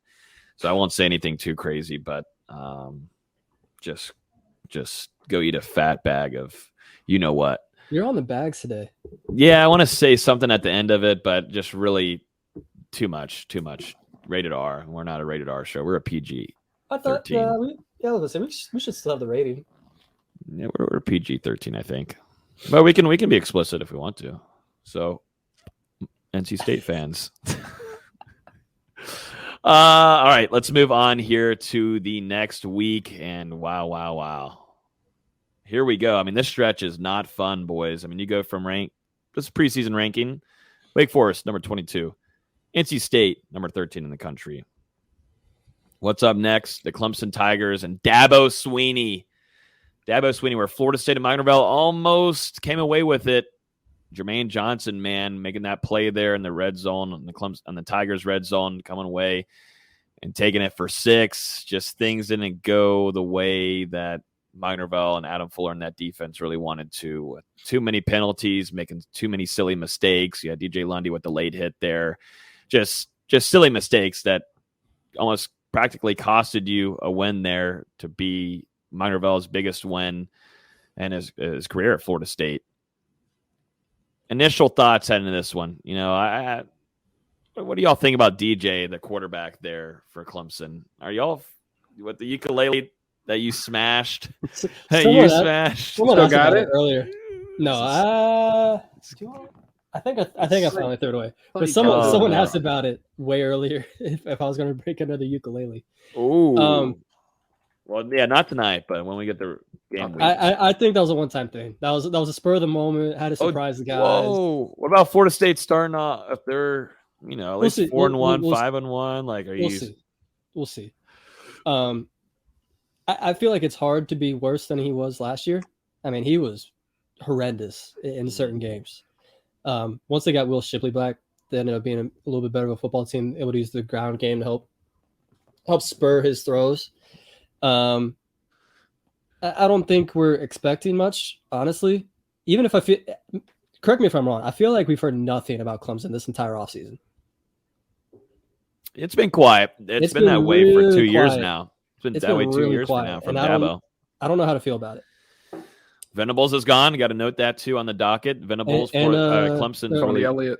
Yeah, Tony Elliott. And Elliott. So now the guys are leaving their nest and finally going elsewhere, which Florida State fans have been asking for years upon years. This is finally it. I feel like it's going to be one of those games where we're going to sell out to stop the run, and DJ is going to beat us on just some wonky ass throw that looks like a punt, but somehow goes 35 yards. DB tips it up in the air and a Clemson receiver takes it the distance. It's going to be one of those stupid plays. Well, I agree. I'll take Clemson. I agree with pretty much everything you said, Austin. I don't think DJ can't get much worse than he was last season. Only 9 touchdowns to 10 interceptions. He's been pushed a little bit with the addition of Will Klubnik, so he had to fight to keep that spot during the spring with a 5-star true freshman. I think that's only going to pay off for him, and he's going to take a couple steps forward throughout 2022. And we all know what Will Shipley can do. He had a couple nice plays during that close loss a year ago. And then you look over at the other side of the ball. I know they've lost Venables, but man, that Clemson defensive line just absolutely stacked. Tyler Davis, Miles Murphy, Brian Breesy, who didn't even play against FSU last year.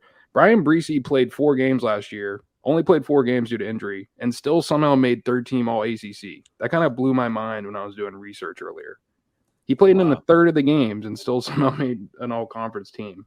So this is a Clemson defense that still has a ton of talent despite the coaching losses. And, yeah, it was close last year. I think it's going to be close again. Tigers win in Doak. Mm-hmm. Yeah, Will Shipley, that should have never happened last year, but it did. Like you said, VZ2, I don't know how much worse you can get talking about DJ and how he performed, at least throughout the whole season. And, Florida State tried to take advantage of it. But, Will Shipley, they took advantage of the ground on Florida State, and they didn't know what to do. I've got Clemson winning this game. I don't know. It just feels so weird. And I love doing the whole record predictions, going game by game and stuff. And a lot of this is going to change. I'd love to do this, and then a lot of it will we change. Do game week. Yeah, a lot of things will change. But either way, just off the top glance, I do have Florida State losing this game. But like you said, VZ2, it's been very quiet. I feel like the last year and a half or 2 years, but really significantly this offseason, haven't heard jack out of Clemson, it feels like. So something to keep an eye on. But you lose both your offensive and defensive coordinators. I'm interested to see if that plays into effect of Clemson, how they play overall as the season, and to this game against Mike Norvell and Adam Fuller and Coach Atkins. I guess, we're truly going to see if it was Dabo or how much of it was really Brent Venables and Tony Elliott impacting that Clemson program versus Dabo. We'll really get a chance to see that staying power now. I want to say Brent Venables ran that friggin' defense good. So I'm interested to see how that looks through a couple of weeks against Clemson. What does Clemson start off with? Sorry, I'm going off of a docket here, but I'm seeing Clemson start. Okay, Georgia Tech, Furman, Louisiana Tech. Okay. All right, Wake Forest. They're at Wake Forest on September 24th, so not really going to get it will harden me back. Hey, we'll see if Jeff Sims rips it up September 5th, the first week. Well, hey, Georgia Tech might be looking for some revenge there. I know we haven't gotten there on the schedule yet, but former Clemson quarterback Tyson, I don't know how to say the last name. They're really not long. Tyson, I don't know. Formerly at Clemson, transferred to Georgia Tech over the offseason. Maybe he beats out Jeff Sims and attacks DJ Instrument on the sideline. Georgia Tech should worry about winning more than 3 games before they worry about beating Clemson. Upset alert. That's all I'm saying. So is it in Atlanta? Who? It's at Georgia Tech. Who cares? We're going to talk about a Georgia Tech home field advantage. We ride in with that one. I'm going to say the stretch that Clemson will be going on before they face Florida State in Doak Campbell Stadium, which that one's for sure going to be an 8:00 night kickoff. Wake Forest next week, they'll face NC State, and then they'll face Boston College, and then Florida State. So they're going to go through a heavy stretch there before they do play the Seminoles. Just worth noting. Let's talk about the next week, which is going to be a bye week. What are we thinking here? What's going on in the bye week? Who needs to heal up? I'm thinking definitely that running back room. Running back room needs to heal up, I believe. Offensive line is going to be feeling after the Clemson game, so you want everybody to feel healthy. I feel like Jordan Travis is going to be really banged up following a game coming off Clemson. So he's going to need that rest after that Clemson game. Drinking. Yeah, Tom's got it right. Done that bye week? Absolutely. We will be drinking. Or we'll probably be in friggin' Tampa covering a game for the Bucks. So I will still be drinking for that, but we'll be taking advantage of that off week. But yeah, you're probably looking at, you want JT to be fully healthy, the offensive line, definitely in the trenches. I mean, you go back to that Clemson game, there's some guys busted up after that. So a lot of guys busted up. So very physical game against Clemson. Up next, Florida State. Speaking of the Devils, ironically, they're the Devils, but also the Yellow Jackets. Nobody likes the Yellow Jacket. The Yellow Jackets and Jeff Sims will be making their return to Doak Campbell Stadium after their win a couple of years ago. Ooh, that one. Florida State will face GT on October 29th, a couple of days before Halloween. Jeff Sims tried to throw the football to me a few times in the stands. That's just kind of what he does. Still, Florida State couldn't come away with a win, though. What are y'all's thoughts on this matchup?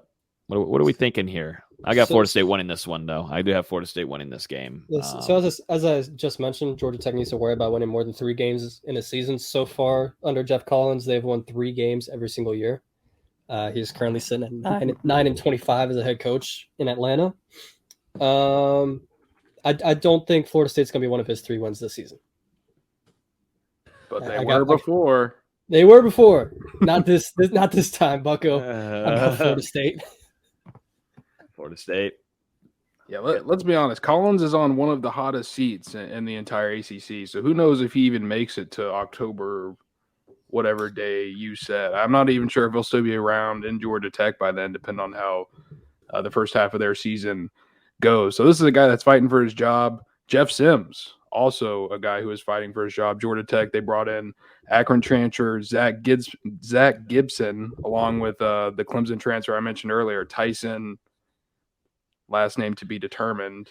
So we'll see how those the quarterback battle goes there. They lost their star offensive player Jahmyr Gibbs to Alabama in the transfer portal over the offseason. I got Florida State winning this one big. So here's Georgia Tech's schedule, by the way, before they play Florida State. At Clemson, Clemson in Mercedes-Benz Stadium. Western Carolina, whatever. Ole Miss at home will be interesting, but probably a loss. At UCF, probably a loss. At Pitt, probably a loss. Home against Duke, toss-up. Home against Virginia, and then Florida State. So there's a very solid chance Jeff Collins is not there by the time they play Florida State. We're on Jeff Collins' watch by that week, boys. Well, we'll go back to this pod and see if VZ called it, because you might be onto something there. So what are we at right now? I think I'm at 2, 3, 4, 5. I'm at 4 and 4, I believe. 1, Yeah. 2, I think I'm at 5 and 3. I think I'm at 4 and 4. I'm at 5 and 3. What is everybody in the chat at? Tell us in the chat. What are y'all at? Because y'all have gone game by game with us, and we'll take a little second break here. If you want Jordan Travis to stay fully healthy, hit the like button. I'm putting it on y'all right now. If you want Jordan Travis to stay fully healthy throughout the whole season, hit the like button. And if you want him to win the Heisman, subscribe. Hit the subscribe button and hit the bell. I better not have FSU talking to me when I'm walking into practice tomorrow, dude. I'm decking you. We're really going out on a limb with this podcast. like the podcast for Jordan Travis to stay healthy. Jesus Christ, man. Fully healthy. You know, everybody can stay healthy. I'm healthy, but I'm not. There's probably definitely some things. I mean, there's definitely some things wrong with you, Dustin. I mean, you're healthy, you're living well. I don't think I'll ever be fully healthy again, Logan. I just wish for my plane to crash. Last time I was fully healthy, it was at birth.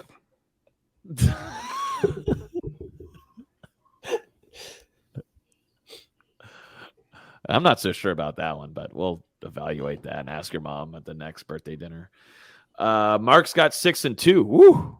Carson's got 8 and 0. We are on the doobies tonight, Carson, but he had more than 2 drinks. Yeah, I was about to say maybe 2 more of these, and I might just start chalking up the rest of the schedule as a win. Win. Andre 6 and 2. God, I like the optimism. I do like that. I'm an optimistic person, but I have not had enough red wine to go on the same route as y'all. So let's move on to next week's game after the Georgia Tech game. Here we go. We're going to go down to Miami, depending on what Florida State's record is looking like, to be honest. We will not be making that.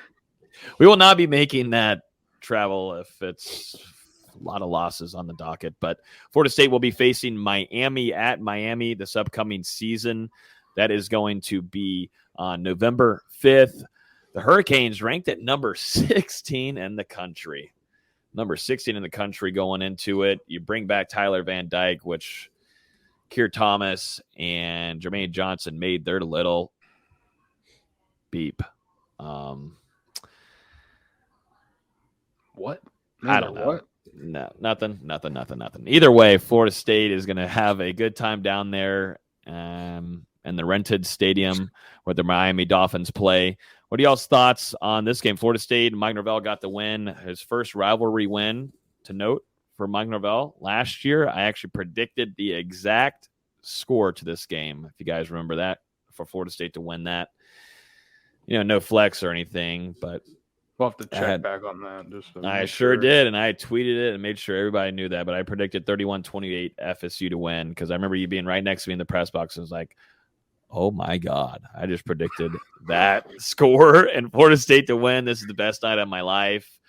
And then I got broke up with. No, I'm just I'm messing with you. I'm messing with you. But things did start going down, spiraling after that. I'll be honest with you.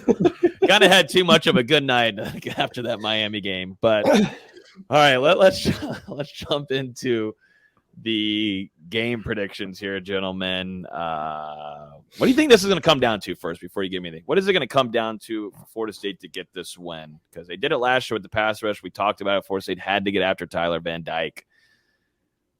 What are they going to have to do this year?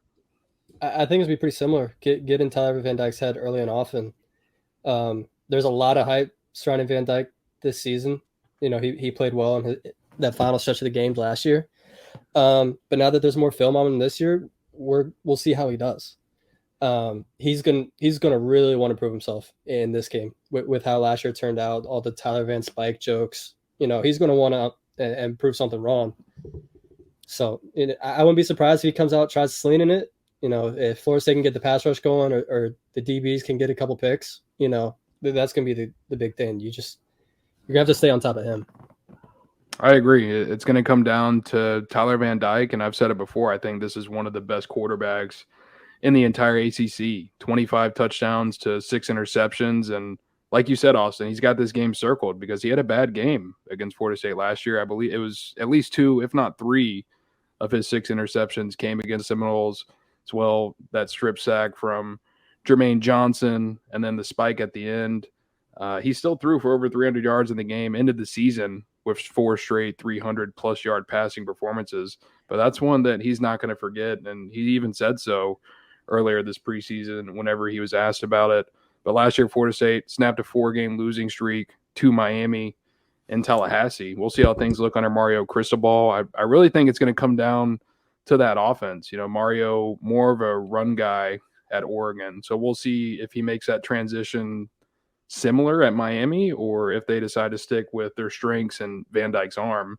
And, you know, behind him, Jalen Knighton, running back who made some terrific plays, is back, tight end Will Mallory. And they've got some talent on the defensive side of the ball. Both of their leading tacklers are back, Tyreek Stevenson and former 5-star safety James Williams in that defensive backfield. I'm going to go with Miami close. This one's toughies. I think this is going to be Florida State's fourth hardest away game, just crowd-wise. I mean, just really going to be tough there. Fourth roughest away game.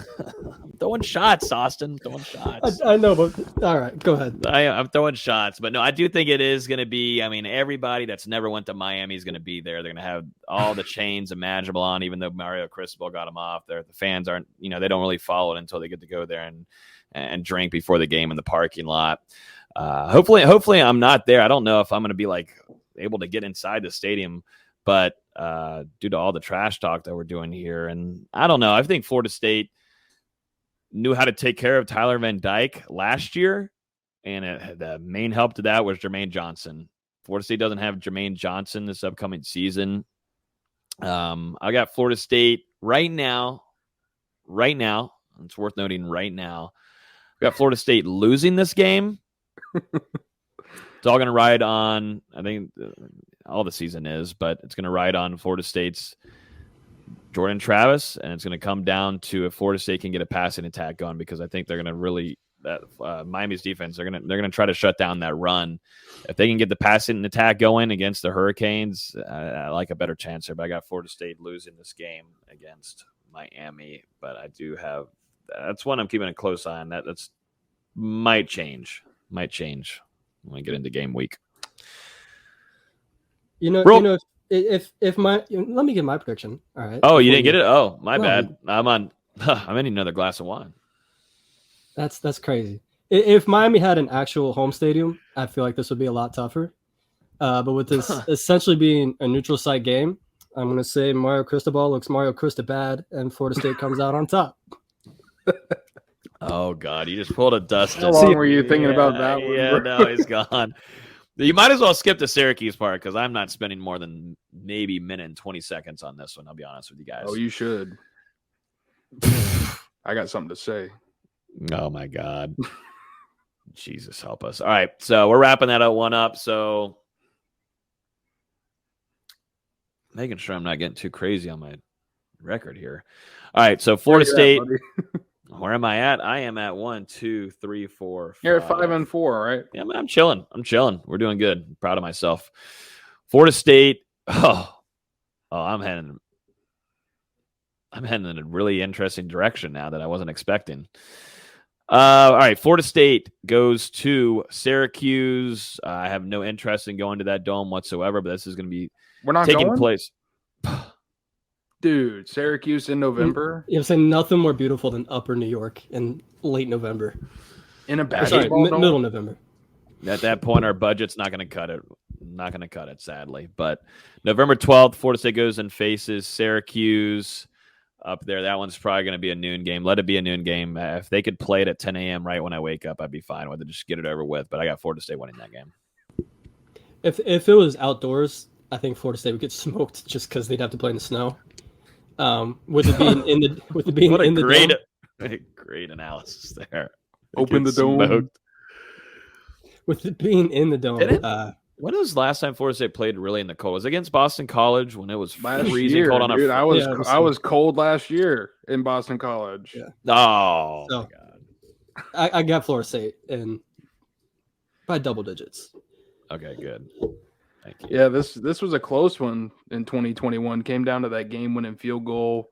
Syracuse, Garrett Schrader is back, and he was more of a running threat for Syracuse anything rather than a passer last year, as well as the leading rusher in the ACC, Sean Tucker, who most notably we all saw get run down by Jared Verse on his highlight tape.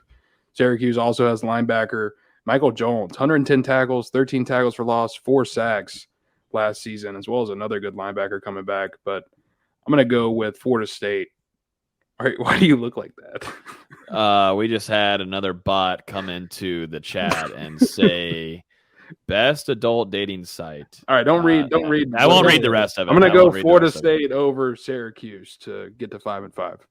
This is another coach that's on the hot seat with Dino Babers. Very solid chance he's not the coach Florida State comes to town. You know, in their last 3 seasons, he's 11 and 24. Decent chance he's not there by the time Florida State travels to Upper New York.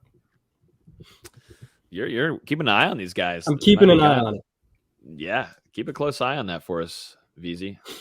Might be onto something. And this is around prime time of where you're into some basketball season, too. yeah. I was about to say, VZ, this is your time. This is your favorite time of the year where you start. November's the best part of the year. You get early part basketball. Where all the hype's there because you're beating all the bad teams. You got the end of football season. You're finally out of all the misery.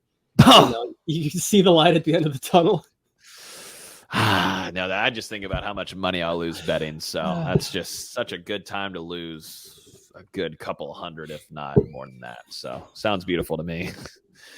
Let's go. All right. So we got Florida State beating Syracuse there. I got that knocked off. And let's jump through these last couple of games before we're on here for 80,000 years. Florida State up next. Raging Cajuns. Shout out to Billy Napier down there now at UF. It's funny that they play the Raging Cajuns before the Gators. Could Billy Napier be helping out with the game calls in Tallahassee? Anyways, I got Florida State winning this game against Louisiana. Yeah, Louisiana 13-1 last season. Ended the 2021 season on a 13-game winning streak. Won the Sun Belt Conference Championship and won their bowl game. But that was under Billy Napier, and they had a different quarterback, and they lost a lot of people to the transfer portal. It really wasn't their offense a season ago. It was their defense that helped them win some games. So I'm interested to see. I'm going to watch them throughout the season and kind of see how it goes, but I'm expecting Florida State to win this one decisively. But what about the winning culture that you brought up against Duquesne? What happened to that? Well, the coach left. Duquesne still has their coach. Not buying it. I feel like it's going to be closer than people expect, but Florida State's still going to win. I feel like people just see Louisiana and they're going to go, Florida State's going to win by 4 touchdowns. I feel like it's going to be like a 13, 17-point game, something like that. Yeah, I already said earlier, but Florida State's winning that game. It's funny. I was thinking the same thing, VZ. I think it might be a little bit closer than expected. You're kind of getting ready for a big rivalry week. You're going to have Florida come into town to finish off the regular season. So hopefully a regular season that you can hopefully say going into a postseason. So, but yeah, Florida State, I got them beating the Raging Cajuns in Tallahassee. And to finish off the schedule for Florida State this upcoming season, the Florida Gators will be coming on November 25th. This one is also a Friday night game. What are y'all feeling about this? What's up with this? First time ever, or not the first time ever? It'd be fine if I didn't work in retail and had to work Black Friday. Last thing I'm going to want to do is work how many ever hours and come home and watch Florida State lose to Florida. So not looking forward to that one. No, not looking forward to that one at all. And I feel like Florida State's a better team. Honestly, I really think they are. I'm not sold on Napier and thinking he can get the job done at Florida. I don't know. I just have weird vibes around this game. This was one of like 3 or 4 games where I went back and forth a couple times before we went live, and I just end up going to loss. I don't trust it. I want to note on here too, Florida State should have beat UF last year. I mean, you got an interim coach. Seems like Florida State's in a groove there. I noticed a lot of I don't know. Norvell's still building this team. I just saw a lot of immaturity, guys with silly penalties. He also had Jordan Travis hurt in the friggin' first quarter, if not the first drive, like put in a really weird situation. But Florida State still should have won that game, man. I mean, you brought in McKenzie Milton. Yes, that wasn't exactly what you thought was going in, the product that you were going to have. But I mean, you still got quarterbacks behind. Like you just still can't lose that game. I don't know. This one's weird to me. It's a little bit different. I feel more confident than the Miami game with this. It's at home too, which I think is a nice advantage for Florida State.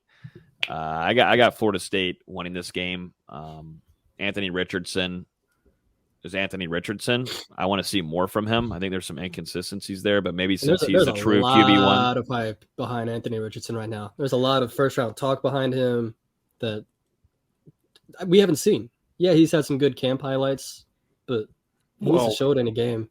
Do you guys remember the mock drafts for Emory Jones last year? You got a point. So, but like at least Richardson has the size. At 6'5", what is he, like 230? He's a big quarterback, and he's got a cannon. He's got a cannon of an arm, just not that accurate. Yeah, no, I'm right there with you. Anthony Richardson is right there.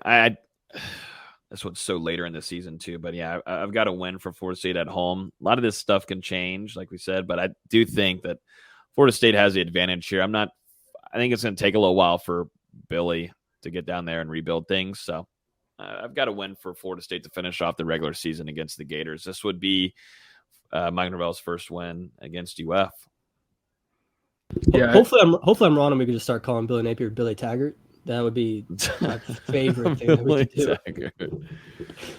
Oh, my. I agree with what you were saying, though, Logan. Florida State, they got a bad draw last year with Jordan Travis messing up his throwing shoulder on, I think, the third or fourth play of the game, the very first offensive drive. And then McKenzie Milton and Tate Rodemaker, whenever they were inserted in there for those drives that they had, it did not go in Florida State's favor. Yeah, you had some penalties, like you mentioned, some deep passes that some defenders like get behind them. There was the muffed punt late. I think that was in the fourth quarter, too. A lot of mistakes. Yeah, a lot of mistakes. And Florida State they only lost that game 24-21. I mean, they were right there at the end with a chance to win that football game and just came up short. We, remember the onside kick that did not get kicked. But this is a program that's a lot different. We'll see what Napier's able to do. Anthony Richardson going to be taking over the starting reins completely with Emory Jones moving on. But Florida, top 3 rushers are gone. Their top receiver is gone. There's been a lot of roster turnover. So going to be interesting, especially early on, first 4 or 5 games of the season, how that new group kind of comes together and meshes and plays under Napier. So I have this one as a toss-up But right now I'm going with a Florida State win, which gets me to 7-5. Nope.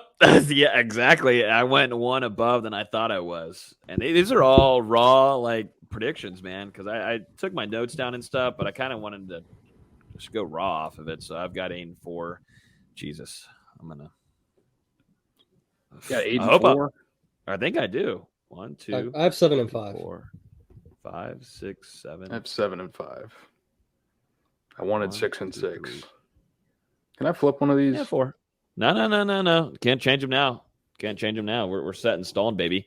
Real quick, we got the record predictions, and everybody put in your record predictions in the chat before we get off here. Also, hit the like button so Jordan Travis stays fully healthy throughout the season, just for good luck, just for good juju. It's good juju.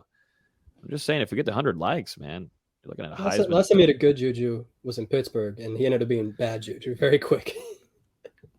Okay, we did not need to go that part because I'll just bounce back and say George Pickens, Rookie of the Year, calling it now. Sorry, Juju, but we got better Juju now. 8-4. Let's jump over to offensive, defensive players of the year predictions here, and then freshman of the year. Who stands out the most? Who wants to go first for offense? Who do you think stands out the most this upcoming season for Florida State? And you guys can put it in the chat too. We're all as a family here. Let's start throwing in our predictions. Who's offensive player of the year for Florida State in 2022? Who was it last year? Wait, who was it last year? Was it Corbin or JT? I don't know. You cover this team. Do you? Yeah, I'm thinking either Jordan Travis or Jashawn Corbin. You're thinking, or I don't know who won it last year. See if I can find it real quick while y'all talk. Who was it? But yeah, who's this year's offensive player of the year? Well, this year I would go, and that's barring health or at least being healthy for the majority of the season. I'm going to go with Jordan Travis, and it's the easiest pick. What are you going to say, Austin? It was Jordan Travis. So Jordan Travis for a back-to-back year. It's kind of the easiest pick you can go with. We all know what Travis does with his legs, and then like we've said since the spring or even before, the improvements that Travis has made as a passer, just when it comes to being more comfortable in the pocket, going through his progressions, not scrambling when the first option isn't there. He's made a lot of improvement over the last year. We saw it late in the 2021 campaign. And like I said, as long as he can stay healthy, I'm really excited to see what he does this fall. Feels like Travis is primed for a breakout season. I feel like if it's not Jordan Travis, something went horribly wrong. Yep. So for lack of a better pick, I'm going Jordan Travis. Okay. Yeah, no, that's definitely a good pick here. I'm going to get out of that area. I think I'm going to get out of that area. Oh, he's going with the 1,001 odds here. Oh, I'm going wild. Trey Benson, wow. Woo! No. Who was my favorite in the spring? Who was my favorite in the spring, baby? No. Yep. Oh, I knew exactly what I am going to do it. At this point, be crazy. Just pick Robert Scott at this point. Robert Scott. No, I got to be crazy because the show, it can't just be the same thing. It'd be boring. Everybody picked their offensive favorite or a favorite to be the MVP. I'm going to go Johnny Wilson. I knew it.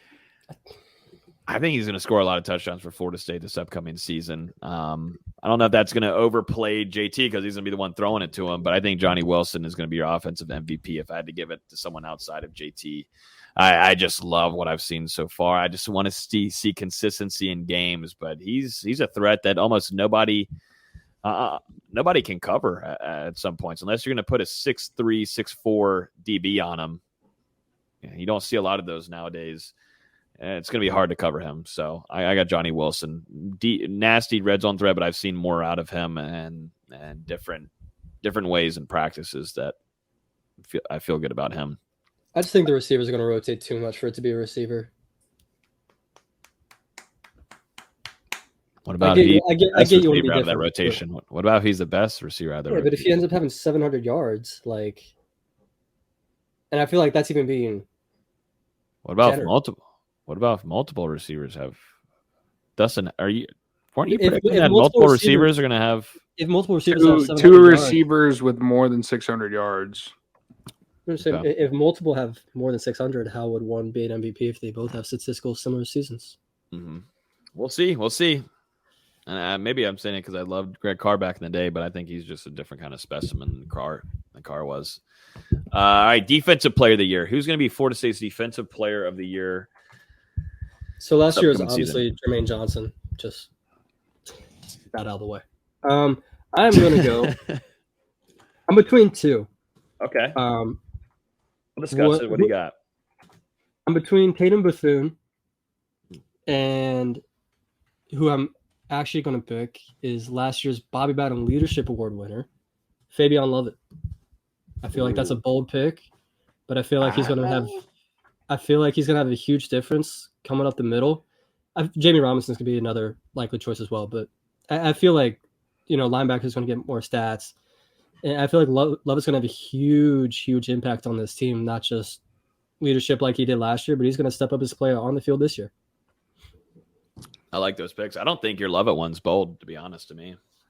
I feel like if someone was to release Florida State defensive MVP betting odds, he'd be like third or fourth.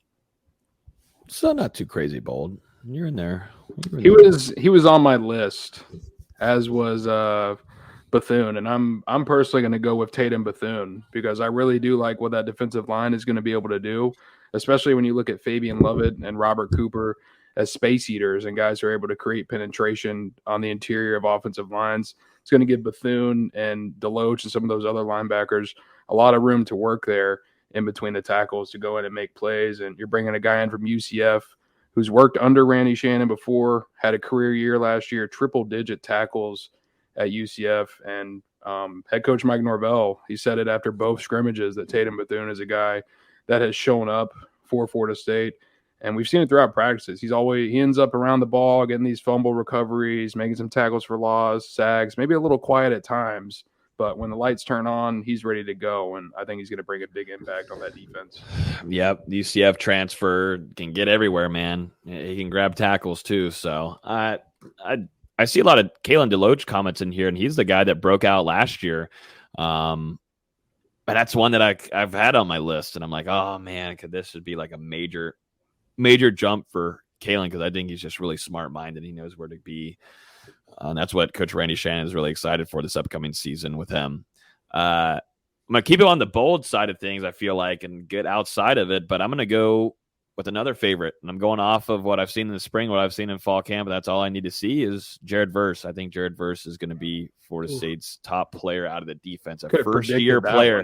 A lot of crazy things here. I'm going off of first-year players, which – if you think about it, last year, it was Jermaine Johnson, and that was a first-year player.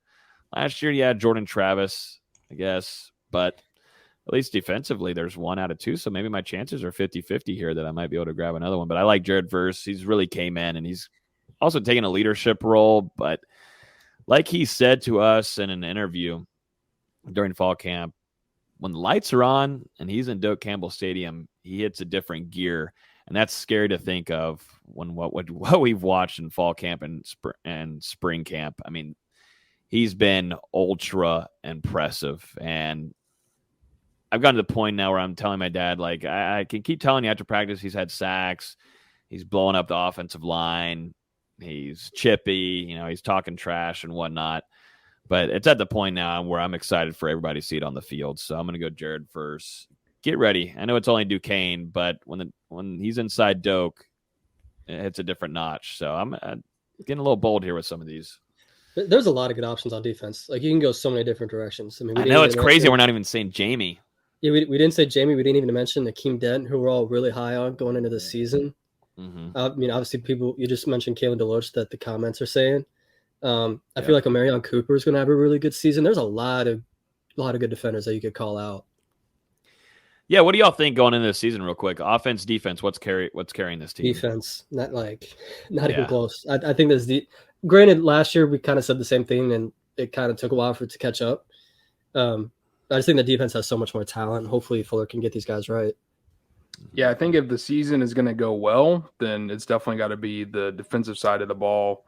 When you look at these opponents and how much experience a lot of them are bringing back on offense, so many so many quarterbacks from a season ago or even longer coming back on FSU's schedule. Yeah, that defense is looking really good. And it's heavy stack with talent and depth, something that Mike Norvell and the whole entire coaching staff has been really excited for since going through spring and now fall camp with a lot more bodies in the trenches too. Real quick to finish it off, freshman of the year. Who's going to be freshman of the year? I don't think we really did this last year, but thought I'd jump in and do this because there's been some guys impressing in fall camp, some guys getting burned with the ones like we talked about with Kanaya Charlton, Julian Armella.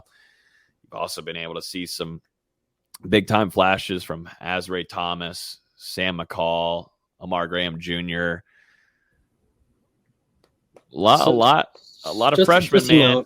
Just to note, they did an offensive newcomer of the year last year, and then a defensive freshman. So they kind of split it up last year. They got it for McLean on offense, and then they split it between Knowles and Cooper on defense. Just a note. It was Cooper. Say that again. Sorry. Cooper and Knowles. Cooper and Knowles. Okay. 2 DBs. 2 DBs. Yeah, exactly. And I'm going with another DB in Thomas. Oh, okay. All right. I like it. I mean, with what we've seen so far, I think I'm going to go with Thomas as well.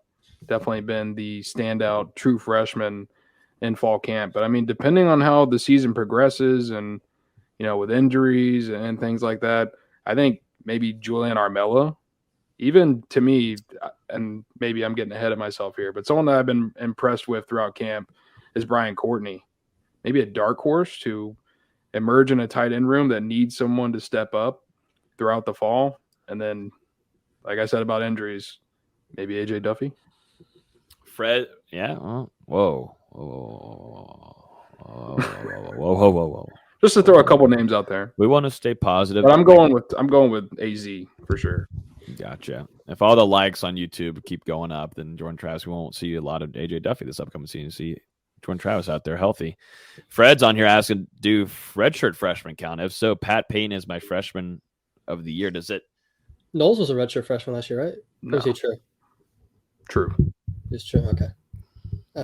We are not counting redshirt freshmen. I do like me some Pat Payne Logan now. Will pick, so I do like some Pat Payne now if we're going to do some redshirt freshmen. You know what I'm saying? I do like me some Pat Payne who, did what he needed to do in the spring, and then this fall camp has looked good.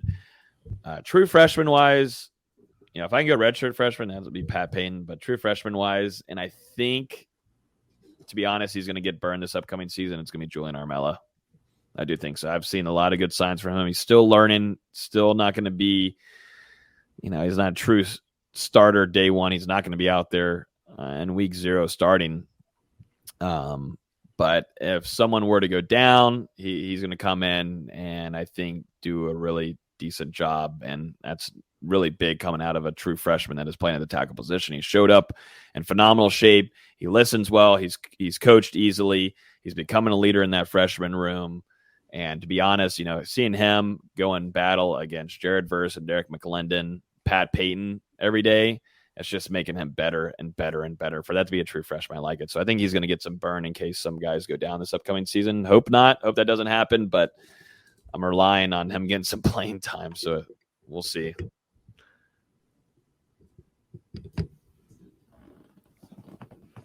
No comment.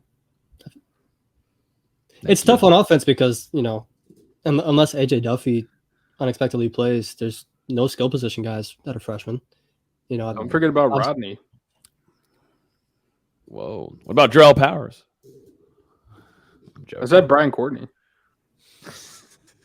We know what receivers dark horse. Well, I was going to say Travis. Oh, my God. That's messed up. That's tough. That is messed up. You already did it once today. Twice. Twice. I'm close to canceled. So yeah, I'm surprised I haven't been yet, but that probably did it for me. I think that wraps it up, gentlemen. Any last thoughts on your record prediction? You think y'all did good? Feel pretty secure heading into this season? I wanted to go with 6-6. I somehow got to 7-5. Well, if it makes you feel better, I made up for it. I wanted to do 8-4 and got to 7-5. So I don't know why you wanted to get to 8-4. Just because, regardless, I like being wrong sometimes. It's fine. I do think it's noteworthy. We all have Florida State returning to the postseason, but we all had Florida State returning to the postseason each of the last 2 years. At this point, we're we're checking in once again. Either we are stupid as all get out, which we probably might be, but we definitely falling are. for it. We're falling for it again, kind of. But are we falling for it? This is the first time. This is, to be honest, though. Let's put this in perspective. This is our first time of us being through a full fall camp where we're involved. We're there. We see the practices. I was there all through spring camp. It's translated into a really good fall camp so far. Injury related, kind of up and down, but still, you're still bringing in your primary group. Feel good.